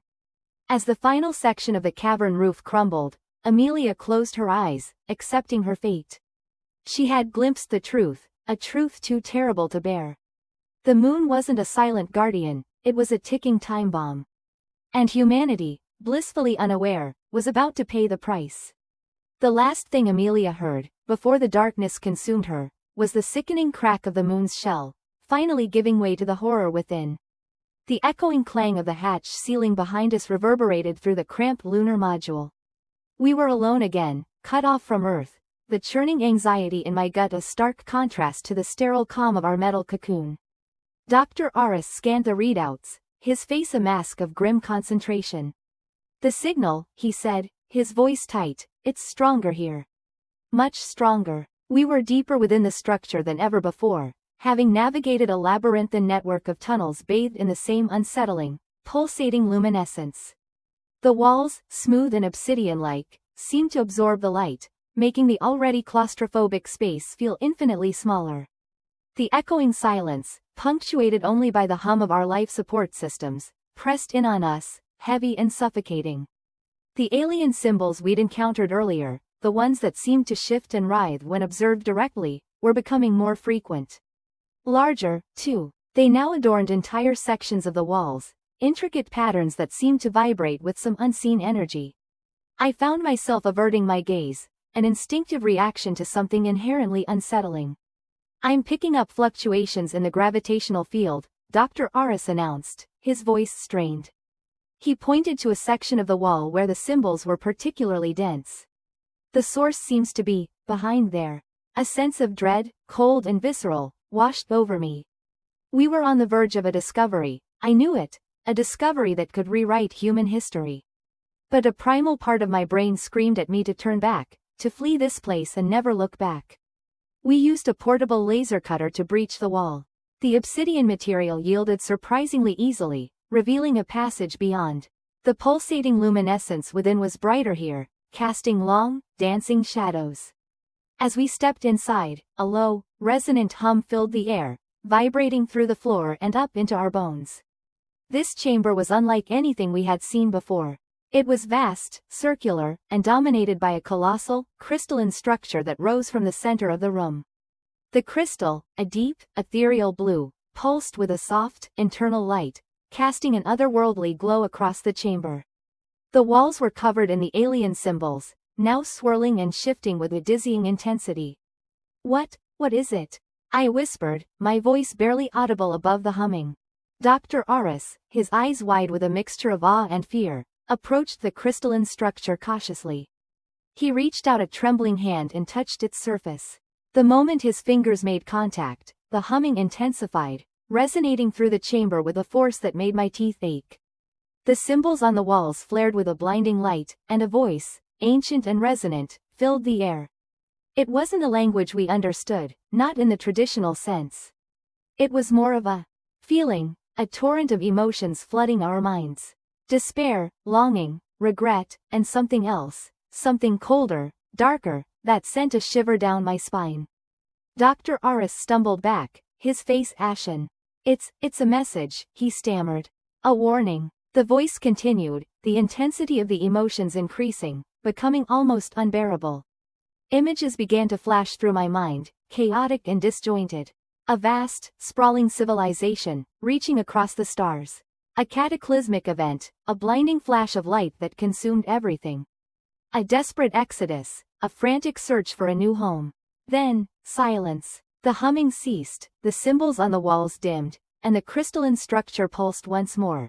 A faint, fading echo of its previous brilliance.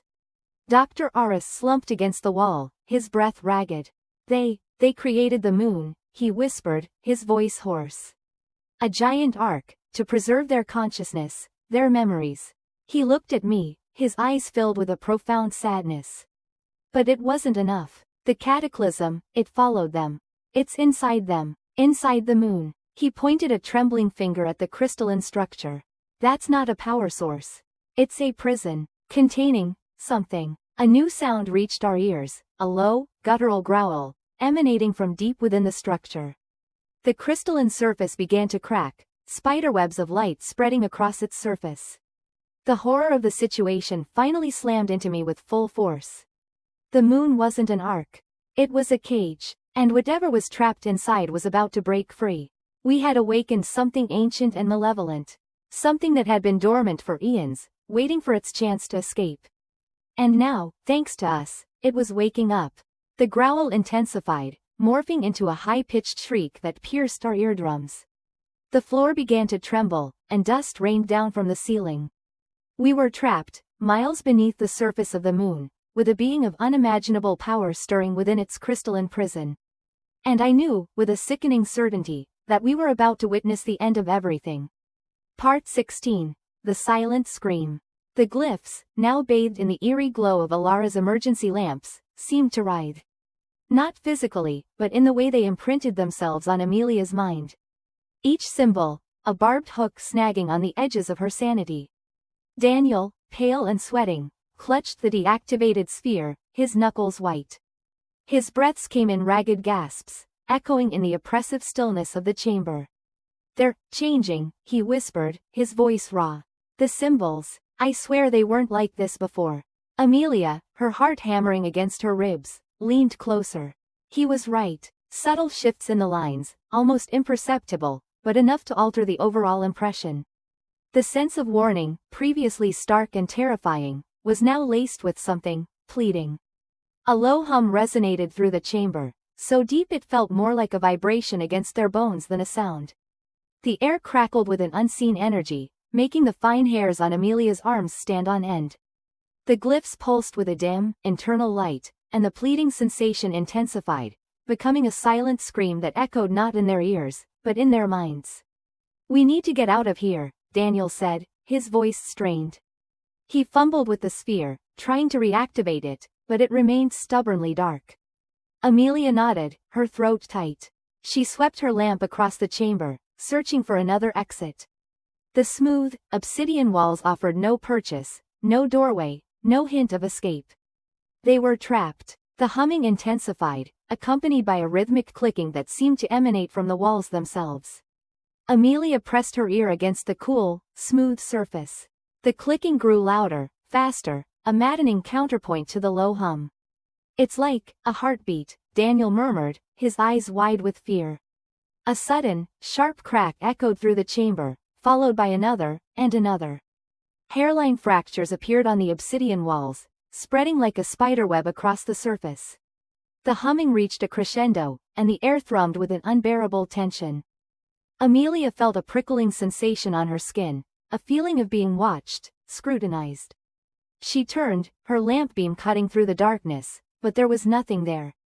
Just the shifting glyphs, the cracking walls, and the oppressive, silent scream that was tearing at the edges of her mind. Then, the floor beneath them trembled. A section of the wall near the glyphs crumbled away, revealing a dark, gaping hole. The humming ceased abruptly, replaced by a silence so profound it was almost painful. The silent scream, however, remained, a constant pressure in their minds. Daniel, his face ashen, pointed towards the hole. "Is that an exit?" Amelia peered into the darkness, her heart pounding. She couldn't see anything, but a cold draft emanated from the opening, carrying with it the faint scent of ozone and something else, something ancient and indescribably alien. It was a smell that spoke of vast distances, of cosmic horror, and of things best left undisturbed. The silent scream intensified, urging them forward, pulling them towards the unknown. It was a call they couldn't ignore, a command they couldn't disobey. "We have no choice," Amelia whispered, her voice barely audible. She took a hesitant step towards the opening, her lamp beam cutting through the darkness, revealing a narrow passage that descended into the heart of the artificial moon. Daniel followed close behind, his hand still clutching the deactivated sphere. As they entered the passage, the fractured wall behind them sealed shut with a sickening thud, plunging them into absolute darkness. Only the faint beam of Alara's lamp and the oppressive, silent scream offered them any guidance. The passage was narrow, barely wide enough for them to walk side by side. The walls were smooth and cold, and the air was thick with the same alien scent that had emanated from the opening. The rhythmic clicking resumed, fainter now, but still present, a constant reminder of the vast, unknowable entity that resided within the moon. As they descended deeper, Amelia felt a growing sense of unease. The silent scream was becoming stronger, more insistent, filling her mind with images she couldn't comprehend, swirling nebulae, impossible geometries, and beings of pure energy that defied description. She stumbled, her hand brushing against the wall. The smooth surface rippled beneath her touch, like the surface of water. She recoiled in horror, her breath catching in her throat. "What was that?" Daniel whispered, his voice trembling. Amelia shook her head, unable to speak. She shone her lamp on the wall, but it appeared solid and unmoving. Had she imagined it, or was the moon itself alive? The silent scream surged, drowning out all other thoughts. It was a command, an imperative, a promise and a threat all rolled into one. It spoke of a truth so profound, so terrifying, that it threatened to shatter their sanity.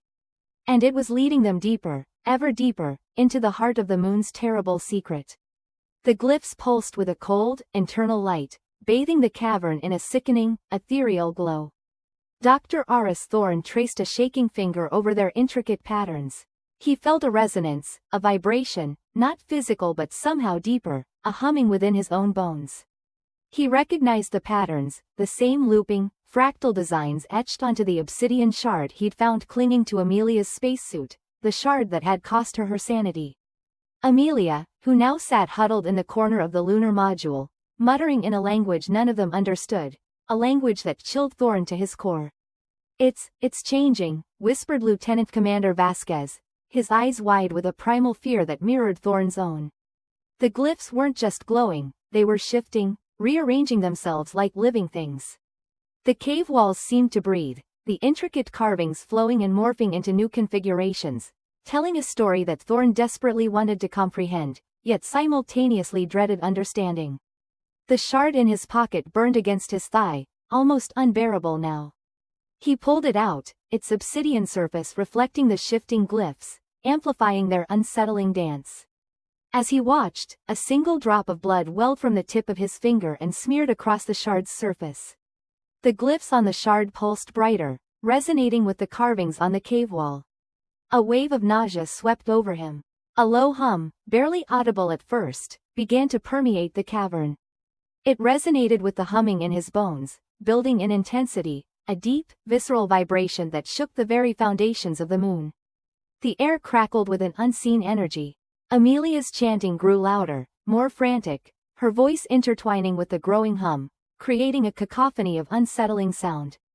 "We need to leave," Vasquez choked out, his face pale. He reached for the communicator, his hand trembling. "Houston, do you read?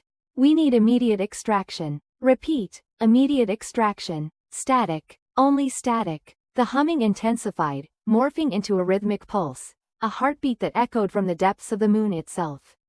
The glyphs on the wall now formed a recognizable pattern, a spiral surrounding a single, malevolent eye. The eye pulsed, seeming to stare directly at Thorn, into his very soul. He felt a tugging sensation, a pull from deep within the moon. The shard in his hand throbbed, burning his flesh. He knew, with a certainty that chilled him to the bone, that the moon wasn't just artificial, it wasn't just a structure. It was something else, something ancient and alive, something that had been waiting, dormant, for an unimaginable length of time. And now, it was awakening. Amelia screamed, a high-pitched, unearthly wail that reverberated through the cavern. She scrambled to her feet, her eyes glowing with the same unsettling light as the glyphs. She lunged at Thorn, her fingers outstretched, her nails elongated and sharpened, like claws. Vasquez reacted instantly, drawing his sidearm and firing. The shot echoed deafeningly in the confined space, but Amelia didn't flinch. The bullet seemed to pass right through her, leaving no mark. She continued her advance, a chilling smile spreading across her lips. Thorn stumbled back, his mind reeling. This wasn't Amelia. Whatever had touched her on the lunar surface, whatever had driven her to madness, had now taken full control. She was a puppet, a vessel for something far older, far more sinister. The humming reached a crescendo, a deafening roar that vibrated through every cell of Thorn's body. The ground beneath them trembled violently. Cracks appeared in the cavern walls, spreading rapidly, spider webbing across the surface. The air grew thick with the smell of ozone. He looked at Vasquez, saw the terror reflected in his eyes. They were trapped, caught in the heart of an awakening nightmare. The moon wasn't just revealing its secrets, it was unleashing them. He clutched the obsidian shard, the burning sensation now agonizing. He understood now. The shard wasn't just a piece of the moon, it was a key, a conduit. It had connected him, bound him to this ancient entity. And now, it was claiming him. The glyphs on the wall coalesced, forming a final, terrifying image. A colossal, multi-eyed entity, its form writhing and shifting, its tentacles reaching out from the depths of the moon. The eye at the center of the spiral pulsed one last time, then fixed on Thorn. He felt a sharp, agonizing pain in his head, a searing heat that spread through his body. He screamed, the sound swallowed by the deafening roar. He saw Vasquez reaching for him, his face a mask of horror. Then, darkness. A vast, consuming darkness filled with the chilling whisper of a language he didn't understand, yet somehow, deep within his soul, he knew. The moon was awake, and it was hungry. The rhythmic thudding, like a gargantuan heart laboring under duress, grew louder. It vibrated through the lunar regolith, up through our boots, and settled deep in our chests, a chilling counterpoint to the silence of space. We huddled closer together, Amelia's hand gripping mine with a strength that belied her usual composed demeanor. "It's coming from inside," Jackson whispered, his voice strained, his gaze fixed on the obsidian monolith that dominated the cavern. The runes carved into its surface seemed to writhe in the flickering light of our helmet lamps, an illusion brought on by fatigue and fear, but nonetheless unsettling. The thudding intensified, accompanied now by a low, grinding groan that echoed through the vast chamber. Fine dust rained down from the cavern ceiling, coating our visors and adding to the sense of claustrophobia. The monolith, the source of the unsettling sounds, began to glow faintly, a pulsating, ethereal light that emanated from deep within its obsidian heart. "We need to get out of here," Amelia said, her voice tight. "Now." But it was too late. The grinding sound reached a crescendo, and a section of the monolith's surface slid open, revealing a circular aperture filled with a swirling vortex of iridescent light. The light pulsed with the rhythm of the thudding, beckoning us closer, a hypnotic siren call in the silent vacuum of the moon. Terror choked me. This wasn't just an ancient structure, it was a gateway. A gateway to where, we couldn't comprehend, but the primal fear that gripped us screamed that it was nowhere good. Jackson, mesmerized, took a tentative step towards the aperture. Incredible, he breathed, his voice barely audible. Jackson, no, Amelia yelled, lunging for him, but she was too slow. He was drawn towards the light like a moth to a flame, his eyes wide with a mixture of awe and terror. He reached out a hand, and as his fingers brushed the swirling energy, he vanished, swallowed whole by the light. Amelia screamed, a raw, guttural sound that was quickly swallowed by the vacuum within our helmets. I pulled her back, away from the hypnotic pull of the aperture, my own heart pounding against my ribs like a trapped bird. The swirling light within the aperture intensified, becoming blindingly bright. The thudding and grinding ceased, replaced by a high-pitched whine that resonated deep within our skulls.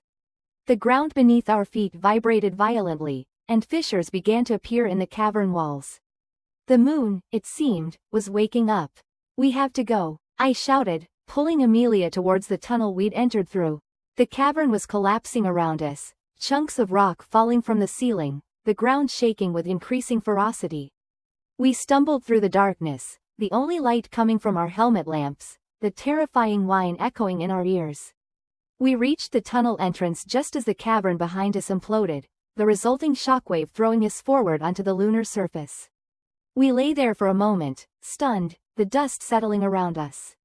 The moon, once serene and silent, now trembled beneath us, the whine continuing, a constant reminder of the horror we had witnessed. Slowly, we picked ourselves up, our gazes drawn towards the crater where the monolith had stood. It was gone, replaced by a gaping chasm that seemed to stretch down into the very heart of the moon. The iridescent light spilled out from the chasm, painting the surrounding landscape in an unearthly glow. "What was that?" Amelia whispered, her voice trembling. I shook my head, unable to speak. I didn't know what we had witnessed, but I knew one thing for sure.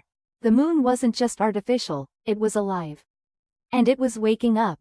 We stumbled back towards the lunar module, the whining sound growing louder with every step. The ground trembled, and the horizon seemed to shimmer and distort, as if the very fabric of reality was unraveling. As we reached the module, a shadow fell over us.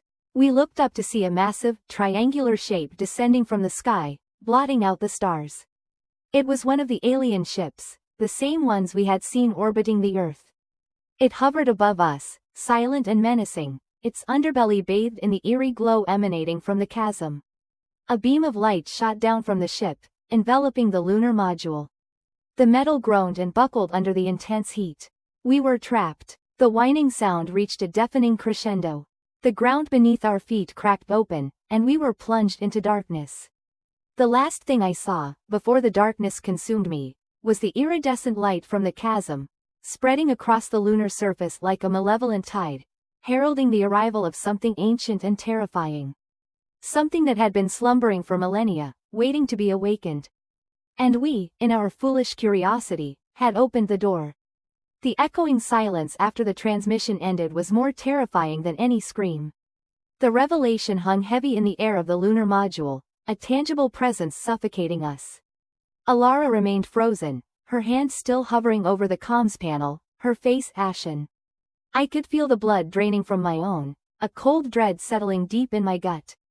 The moon wasn't just a celestial body, it was a prison. And the warden was coming.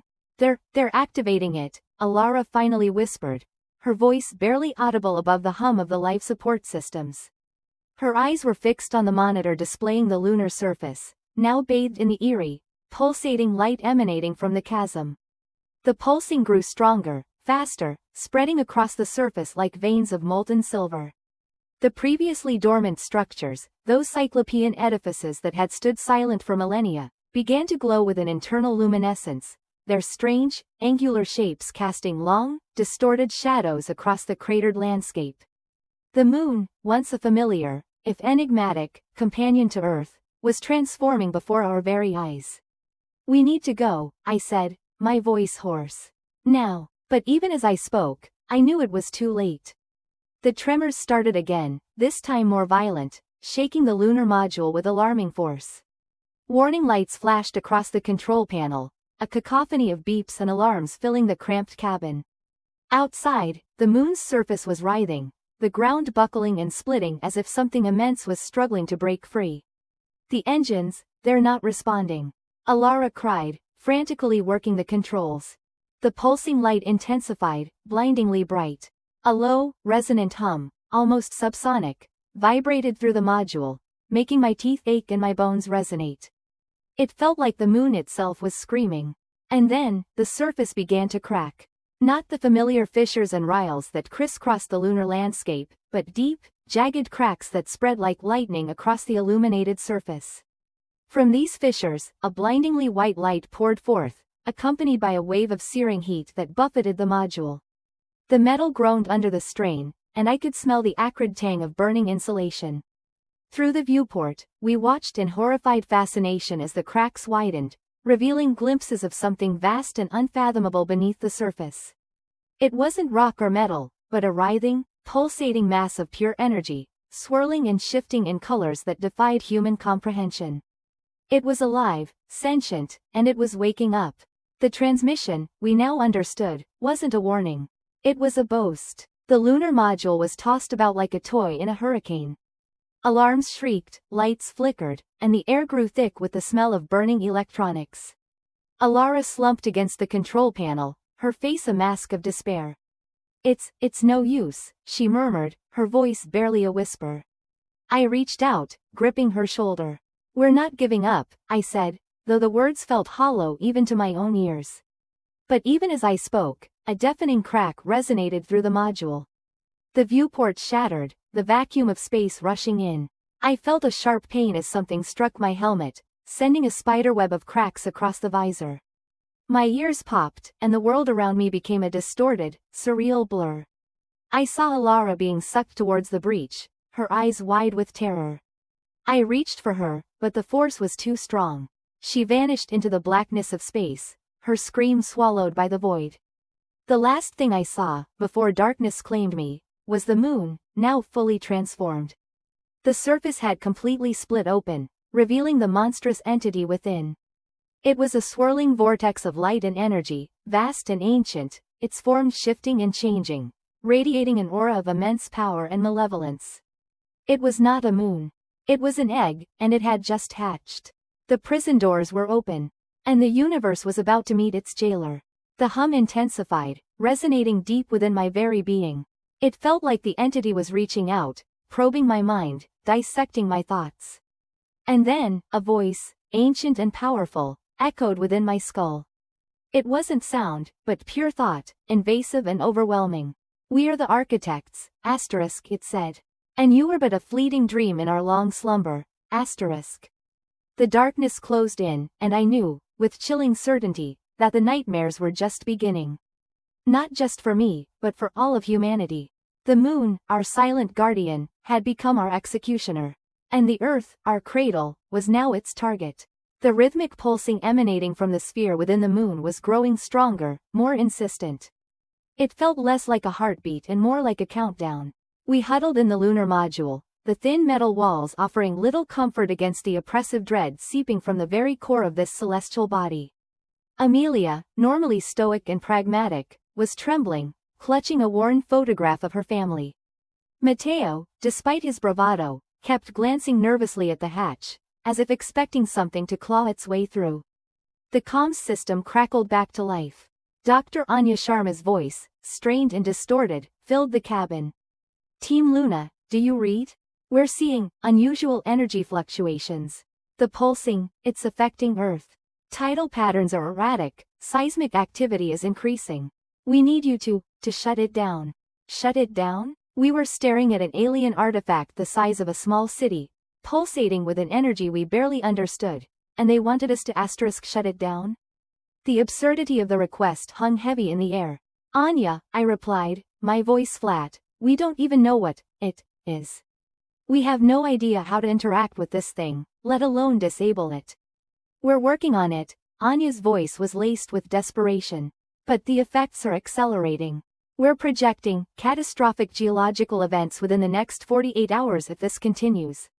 Earthquakes, volcanic eruptions, tsunamis. 48 hours. The weight of that deadline pressed down on us.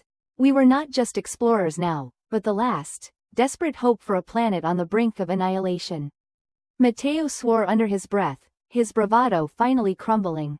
We're trapped in a tin can, on a ticking time bomb, with no damn manual. Amelia looked up from her photograph, her eyes red-rimmed but resolute.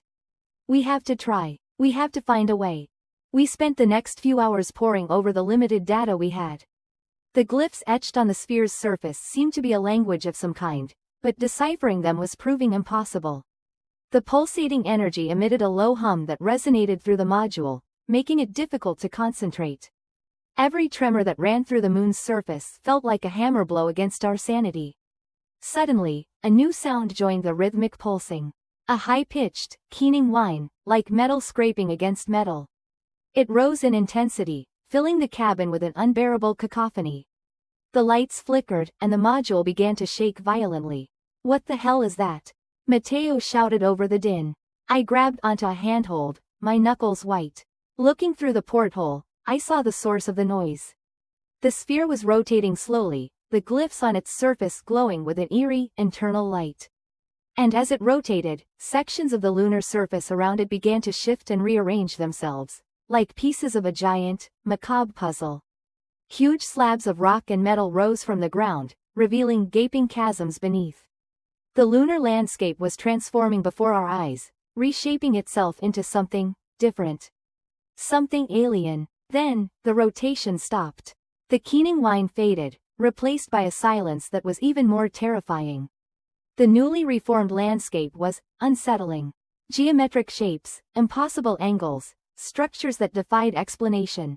It looked less like a natural formation and more like a machine. A colossal, incomprehensible machine. A new image flashed on the monitor, relayed from a satellite orbiting Earth. It showed a massive, spiraling structure emerging from the Pacific Ocean, pushing up through the water with terrifying speed. It mirrored the structures we saw forming around the sphere on the moon. Anya's voice, barely a whisper, broke the silence. The resonating frequencies, they're causing structural changes. On Earth, and here. The realization hit us like a physical blow. The moon wasn't just an artificial construct. It was a control mechanism. And the sphere within it wasn't a heart, but an engine. An engine of creation, or destruction. The glyphs on the sphere began to glow brighter, the pulsating rhythm accelerating. The ground beneath the module trembled, and a crack appeared in the porthole. We were running out of time. Suddenly, Amelia pointed at the monitor displaying the glyphs. Look, the pattern, it's repeating. It's a sequence. Hope flickered in the suffocating darkness. Perhaps, just perhaps, we could find a way to communicate with this ancient, alien machine. Perhaps we could find a way to stop it before it reshaped both the moon and Earth into something unimaginable.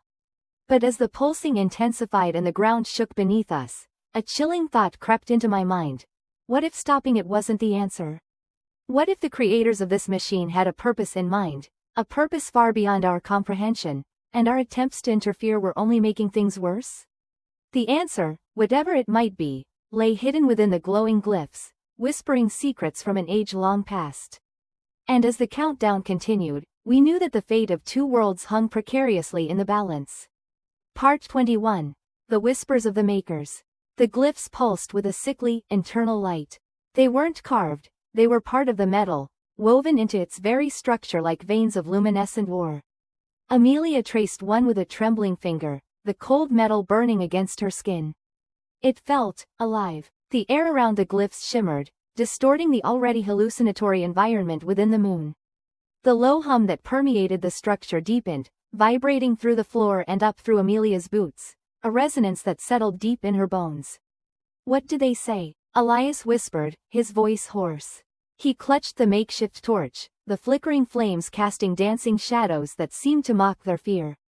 Amelia shook her head. I don't know. It's different, older, Like the glyphs we saw before or a child's scrawl compared to this.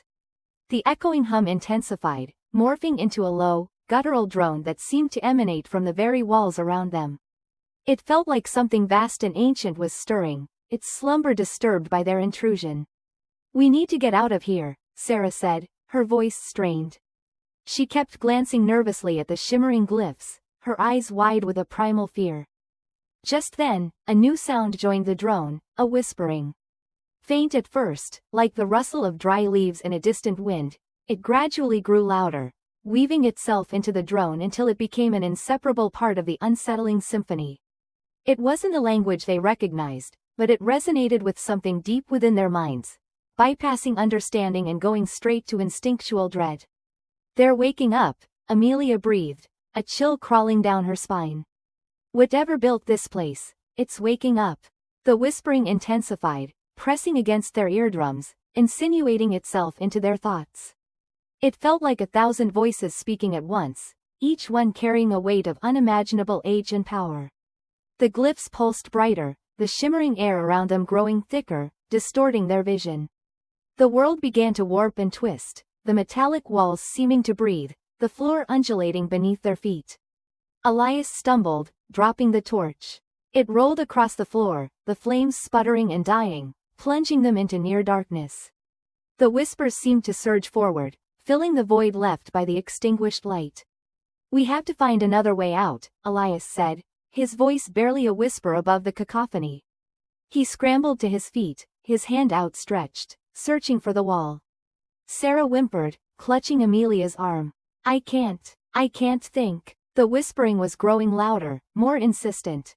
It felt like it was trying to burrow into their minds, to pry open their skulls and feast on their thoughts. Amelia felt a wave of nausea wash over her, the oppressive atmosphere making it difficult to breathe. Suddenly, the glyphs flared, bathing the chamber in an eerie, pulsating light. The whispering reached a crescendo, a deafening roar that seemed to tear at the fabric of reality. And then, just as suddenly, it stopped. Silence descended, heavy and oppressive. The glyphs dimmed, their light fading to a dull glow. Amelia, Elias, and Sarah stood frozen, their hearts pounding in their chests, their breaths ragged. They waited, tense and alert, expecting something. A low, melodic chime echoed through the chamber, emanating from the glyphs. It was followed by another, then another, building into a complex, haunting melody. It wasn't the guttural drone from before, nor was it the terrifying whispering. This was different, almost beautiful. As the melody reached its peak, a single, clear voice cut through the silence.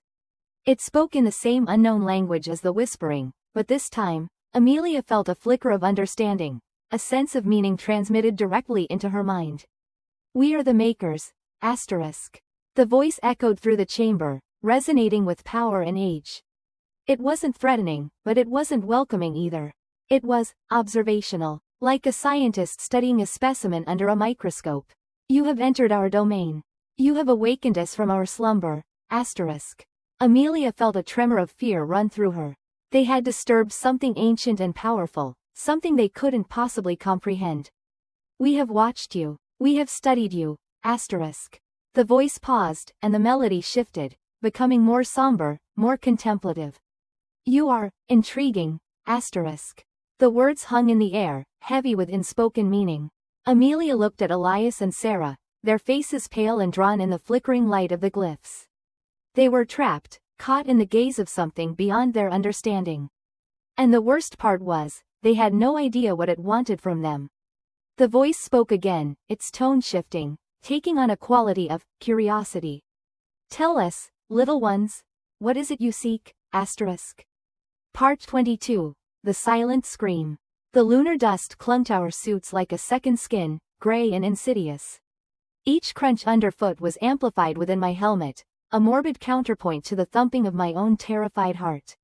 We were deeper inside the structure now, past the initial chamber of skeletal remains, past the disturbingly intricate murals depicting beings that defied description, past corridors that seemed to shift and breathe in the flickering beam of my helmet lamp. The deeper we went, the colder it became, a gnawing, unnatural cold that seeped through the insulated layers of our suits and touched the bone. Dr. Anya Sharma, her face pale even beneath the visor, pointed a trembling finger down a newly revealed passage. "The energy signature, it's strongest down there," she whispered, her voice crackling over the comms. I swallowed, the lump of fear in my throat growing larger with every step. Captain Eva Rostova, ever stoic, nodded. "Let's proceed with caution. Dr. Sharma, keep monitoring the readings." The passage sloped downwards, spiraling into the artificial heart of the moon. The air grew thick, heavy, almost tangible. The silence, which had been unsettling before, now pressed in on us. A physical presence, devoid of even the faintest hum of our life support systems. It was as if the very moon itself was holding its breath. The tunnel opened into a vast cavern, the largest we had yet encountered. Our lamps struggled to pierce the gloom, revealing only hints of colossal structures, cyclopean pillars reaching up into the impenetrable darkness, their surfaces covered in the same intricate, unsettling carvings we had seen before. But it was the center of the cavern that held our horrified gaze. A sphere, perfectly smooth and obsidian black, hung suspended in midair, pulsating with a faint, internal light. It wasn't anchored to anything, defying gravity, radiating an almost palpable aura of power. The energy readings on Dr. Sharma's instruments spiked, the needles dancing wildly. What is that?" I managed to stammer, my voice thin and reedy. Before anyone could answer, a low, resonant hum filled the cavern. It emanated from the sphere, vibrating through the very floor beneath our feet, resonating deep within our bones. It wasn't a sound you heard, it was a sound you felt, a primordial vibration that seemed to pluck at the very fabric of reality. The humming intensified, the pulsating light within the sphere growing brighter, until it was almost blinding. The carvings on the surrounding pillars seemed to writhe and shift in the pulsating light, the grotesque figures contorting into even more horrific shapes. And then, we saw them. Figures, tall and slender, emerged from the darkness, their forms indistinct in the pulsating light, yet radiating an overwhelming sense of alienness. They moved with an unnatural grace, their limbs bending at impossible angles, their heads elongated and devoid of features save for two large, luminous eyes that burned with an ancient, unknowable intelligence.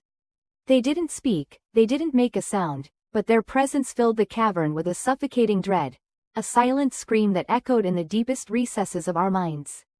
They circled the pulsating sphere, their movements a bizarre, ritualistic dance. Dr. Sharma let out a choked sob, her hand flying to her helmet, as if trying to claw her way out. They're the architects," she gasped, her voice barely audible. "The ones who built this prison." The word hung in the air, heavy with a chilling implication. A prison, not a celestial body, not a natural satellite, but a prison. Built by these things. But for whom? And for what purpose? The sphere pulsed faster, the hum rising to a deafening crescendo. The alien figures raised their elongated arms towards the sphere, their luminous eyes fixated on it with an intensity that made my skin crawl. I felt a surge of pure, unadulterated terror, a primal instinct screaming at me to run, to hide, to escape this place before it was too late. But there was nowhere to run.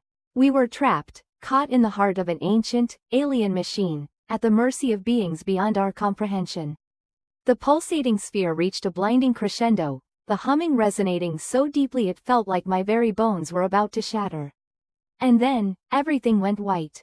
The last thing I remember before the blinding light consumed us was the silent scream echoing in my mind. Not my own, but theirs. The silent, joyous scream of the architects. The humming intensified, resonating deep within my bones, a physical vibration that threatened to shatter my teeth. The glyphs on the orb pulsed with an unholy, internal light, casting writhing shadows across the cavern walls. Elena, her eyes wide with terror, gripped my arm, her nails digging into my flesh.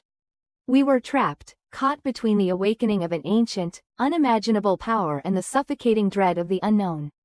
The dust swirling around the orb began to coalesce, forming swirling patterns, like miniature galaxies spiraling into existence. Then, with a sickening lurch, the cavern floor beneath us tilted. We stumbled, clinging to each other as the ground continued its slow, agonizing tilt. It wasn't an earthquake, it felt more like the moon itself was shifting, reorienting.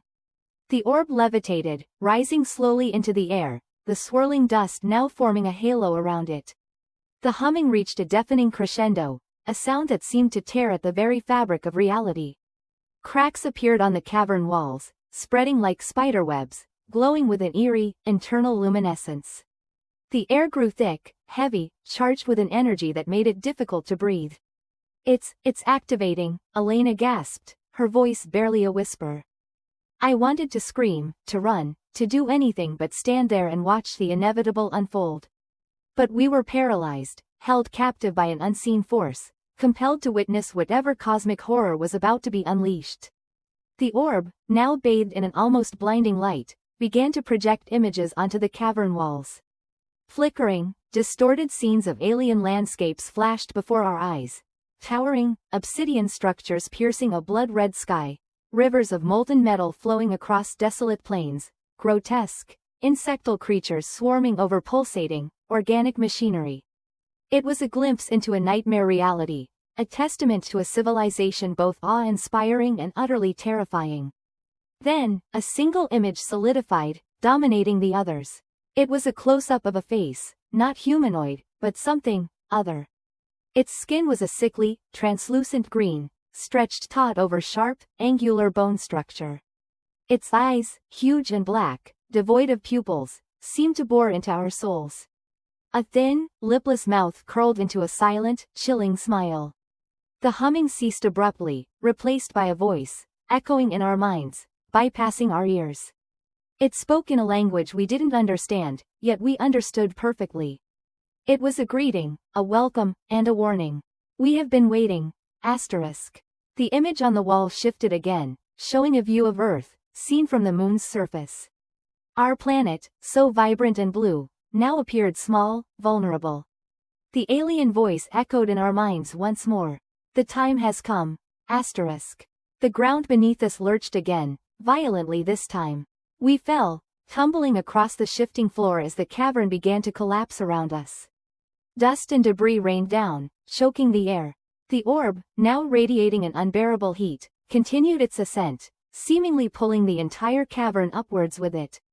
Through the swirling dust, I saw Elena, her face pale, her eyes filled with a terror I had never seen before. We reached for each other, our hands brushing, then slipping apart as another tremor sent us sprawling in different directions. The last thing I saw before darkness consumed me was the orb, now a miniature sun, blazing with an unholy light, rising through the collapsing ceiling of the cavern, pulling the moon, our artificial prison, towards Earth. I don't know how long I was unconscious. When I finally came to, I was lying amidst rubble, my head throbbing, my body screaming in protest. The humming was gone, replaced by an eerie silence. The cavern was gone, replaced by the open lunar sky. The Earth, huge and ominous, hung directly overhead. Elena was nowhere to be seen. I struggled to my feet, my legs shaky, my vision blurred. The lunar surface stretched out before me, a desolate, gray wasteland. And then, I saw it. In the distance, rising above the lunar horizon, was a structure unlike anything I had ever seen before. It was immense, a towering, obsidian spire, piercing the black sky like a skeletal finger pointing towards Earth. It was one of the structures I had seen projected onto the cavern walls, one of the edifices of that alien nightmare. The alien voice echoed in my mind once more, colder, more menacing now. "The harvest begins, asterisk." I knew then, with chilling certainty, what the moon truly was. Not a celestial body, but a weapon, a seed planted long ago, waiting for the right moment to bloom. And we, the inhabitants of Earth, were the harvest. The final image that burned itself into my retinas before despair fully consumed me was that of countless similar spires, erupting from the lunar surface, all pointing towards Earth, all glowing with the same unholy light. The moon was waking up, and it had brought hell with it. The echoing clang of the hatch ceiling behind us was the final punctuation mark on our descent into the unknown. The lunar dust, disturbed by our boots, swirled in the artificial gravity, catching the beam of Anya's headlamp and creating a shimmering, ethereal haze. The air, recycled and stale, tasted metallic and thin, a constant reminder of our precarious existence within this alien construct. We were deep now, far below the initial chamber, following a spiraling tunnel that seemed to burrow into the very heart of the moon. The walls, no longer smooth metal, were rough-hewn rock, interspersed with veins of a glittering, obsidian-like material that pulsed with a faint, internal light. It radiated an unnerving warmth, like a fever dream made solid. Dr. Chen, his face pale and drawn, muttered something about geothermal activity, but his voice lacked conviction. We all felt it. This wasn't natural heat. This was something else. The tunnel opened into a vast cavern. Our headlamps struggled to pierce the gloom, revealing only a hint of its colossal scale. Giant, crystalline structures, like twisted trees of black glass, rose from the cavern floor, their tips disappearing into the darkness above. A low hum permeated the air, vibrating through our bones, resonating with the obsidian veins in the tunnel walls. Sensors are going wild, Anya whispered, her voice tight with apprehension. Energy readings off the charts. It's like this whole place is a giant battery. We moved cautiously across the cavern floor, the crunching of our boots on the crystalline dust echoing eerily in the vast space. The humming intensified, and the obsidian veins in the surrounding rock began to glow brighter, pulsing in time with the rhythmic hum. Then we saw it. In the center of the cavern, bathed in the pulsating glow of the obsidian, was a structure unlike anything we had seen before. It was a colossal, spherical object, suspended in midair, its surface a swirling vortex of colors, deep purples, vibrant greens, and blinding whites, that shifted and danced like a living aurora. It radiated power, an almost palpable wave of energy that washed over us, leaving us breathless and disoriented. What is that? Marcus stammered, his voice barely a whisper. Dr. Chen, his eyes wide with a mixture of terror and awe, pointed a trembling finger at the sphere. The source, he breathed. The heart of the moon. As we approached the sphere, the humming grew deafening, and the pulsating light intensified, casting grotesque, dancing shadows on the cavern walls. We could feel the energy now, not just as a sensation, but as a physical force, pulling at us, drawing us closer. Anya, her face bathed in the unearthly light, reached out a hand towards the sphere. I feel it calling me, she murmured, her voice distant and hollow. Like it needs something from me. We tried to pull her back, but it was too late. A beam of light erupted from the sphere, engulfing Anya in a blinding flash. She screamed, a high-pitched, inhuman wail that echoed through the cavern, before falling silent. The light faded, and where Anya had stood, there was now nothing. Panic gripped us. We turned to flee, but the way we had come was blocked. The tunnel had vanished, replaced by a smooth, obsidian wall, pulsing with the same unsettling light as the sphere. We were trapped. The sphere began to spin faster, the colors on its surface blurring into a dizzying kaleidoscope. The humming intensified, becoming a deep, resonant thrum that seemed to shake the very foundations of the moon. Cracks appeared in the cavern floor, spreading outwards like a spiderweb. Then, from the sphere, a voice boomed out, filling the cavern with its power. It was an ancient, alien voice, cold and devoid of emotion, yet somehow, familiar. The vessel is prepared, the voice resonated. The cycle begins anew. The ground beneath our feet gave way, and we plunged into darkness. The last thing I saw, before the darkness consumed me, was the sphere, glowing brighter than ever, a beacon of alien power at the heart of our artificial moon. The last thing I heard, echoing in my mind as I fell into the abyss, was the chilling whisper of that ancient voice, promising a cycle of unimaginable horror.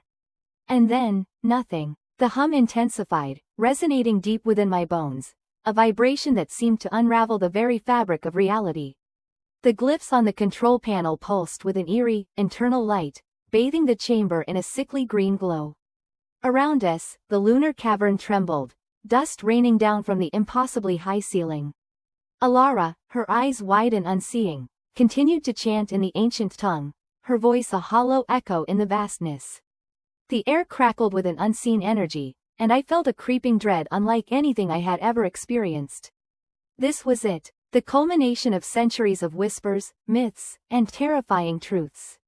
The sphere within the control panel began to rotate, faster and faster, until it became a blur of light and shadow. The humming intensified, morphing into a low, guttural drone that seemed to emanate from the very core of the moon. Cracks spider-webbed across the floor, widening with alarming speed. I reached for Alara, but she pushed me away, her eyes burning with a feverish light. "It begins," she whispered, her voice barely audible above the deafening drone. The awakening. A blinding flash erupted from the sphere, throwing us back against the cold, metallic wall. When my vision cleared, I saw it. A colossal eye, formed of pure energy, had opened within the sphere. It pulsed with an otherworldly light, its gaze cold, ancient, and utterly indifferent. It felt like looking into the abyss itself, a void of unimaginable age and power. The ground beneath us heaved, and the entire cavern began to collapse. I scrambled to my feet, pulling Alara with me. We stumbled through the crumbling chamber, the eye following our every move, its gaze a tangible weight upon us.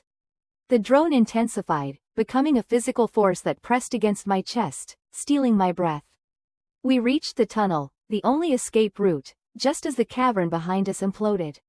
We plunged into the darkness, the roar of collapsing rock echoing behind us. We ran blindly, the tunnel twisting and turning, a labyrinthine nightmare. The humming pursued us, a relentless predator closing in. Finally, we reached the airlock. I slammed my hand against the activation panel, but nothing happened. The power was out. The eye was here. Its presence filled the tunnel, suffocating us.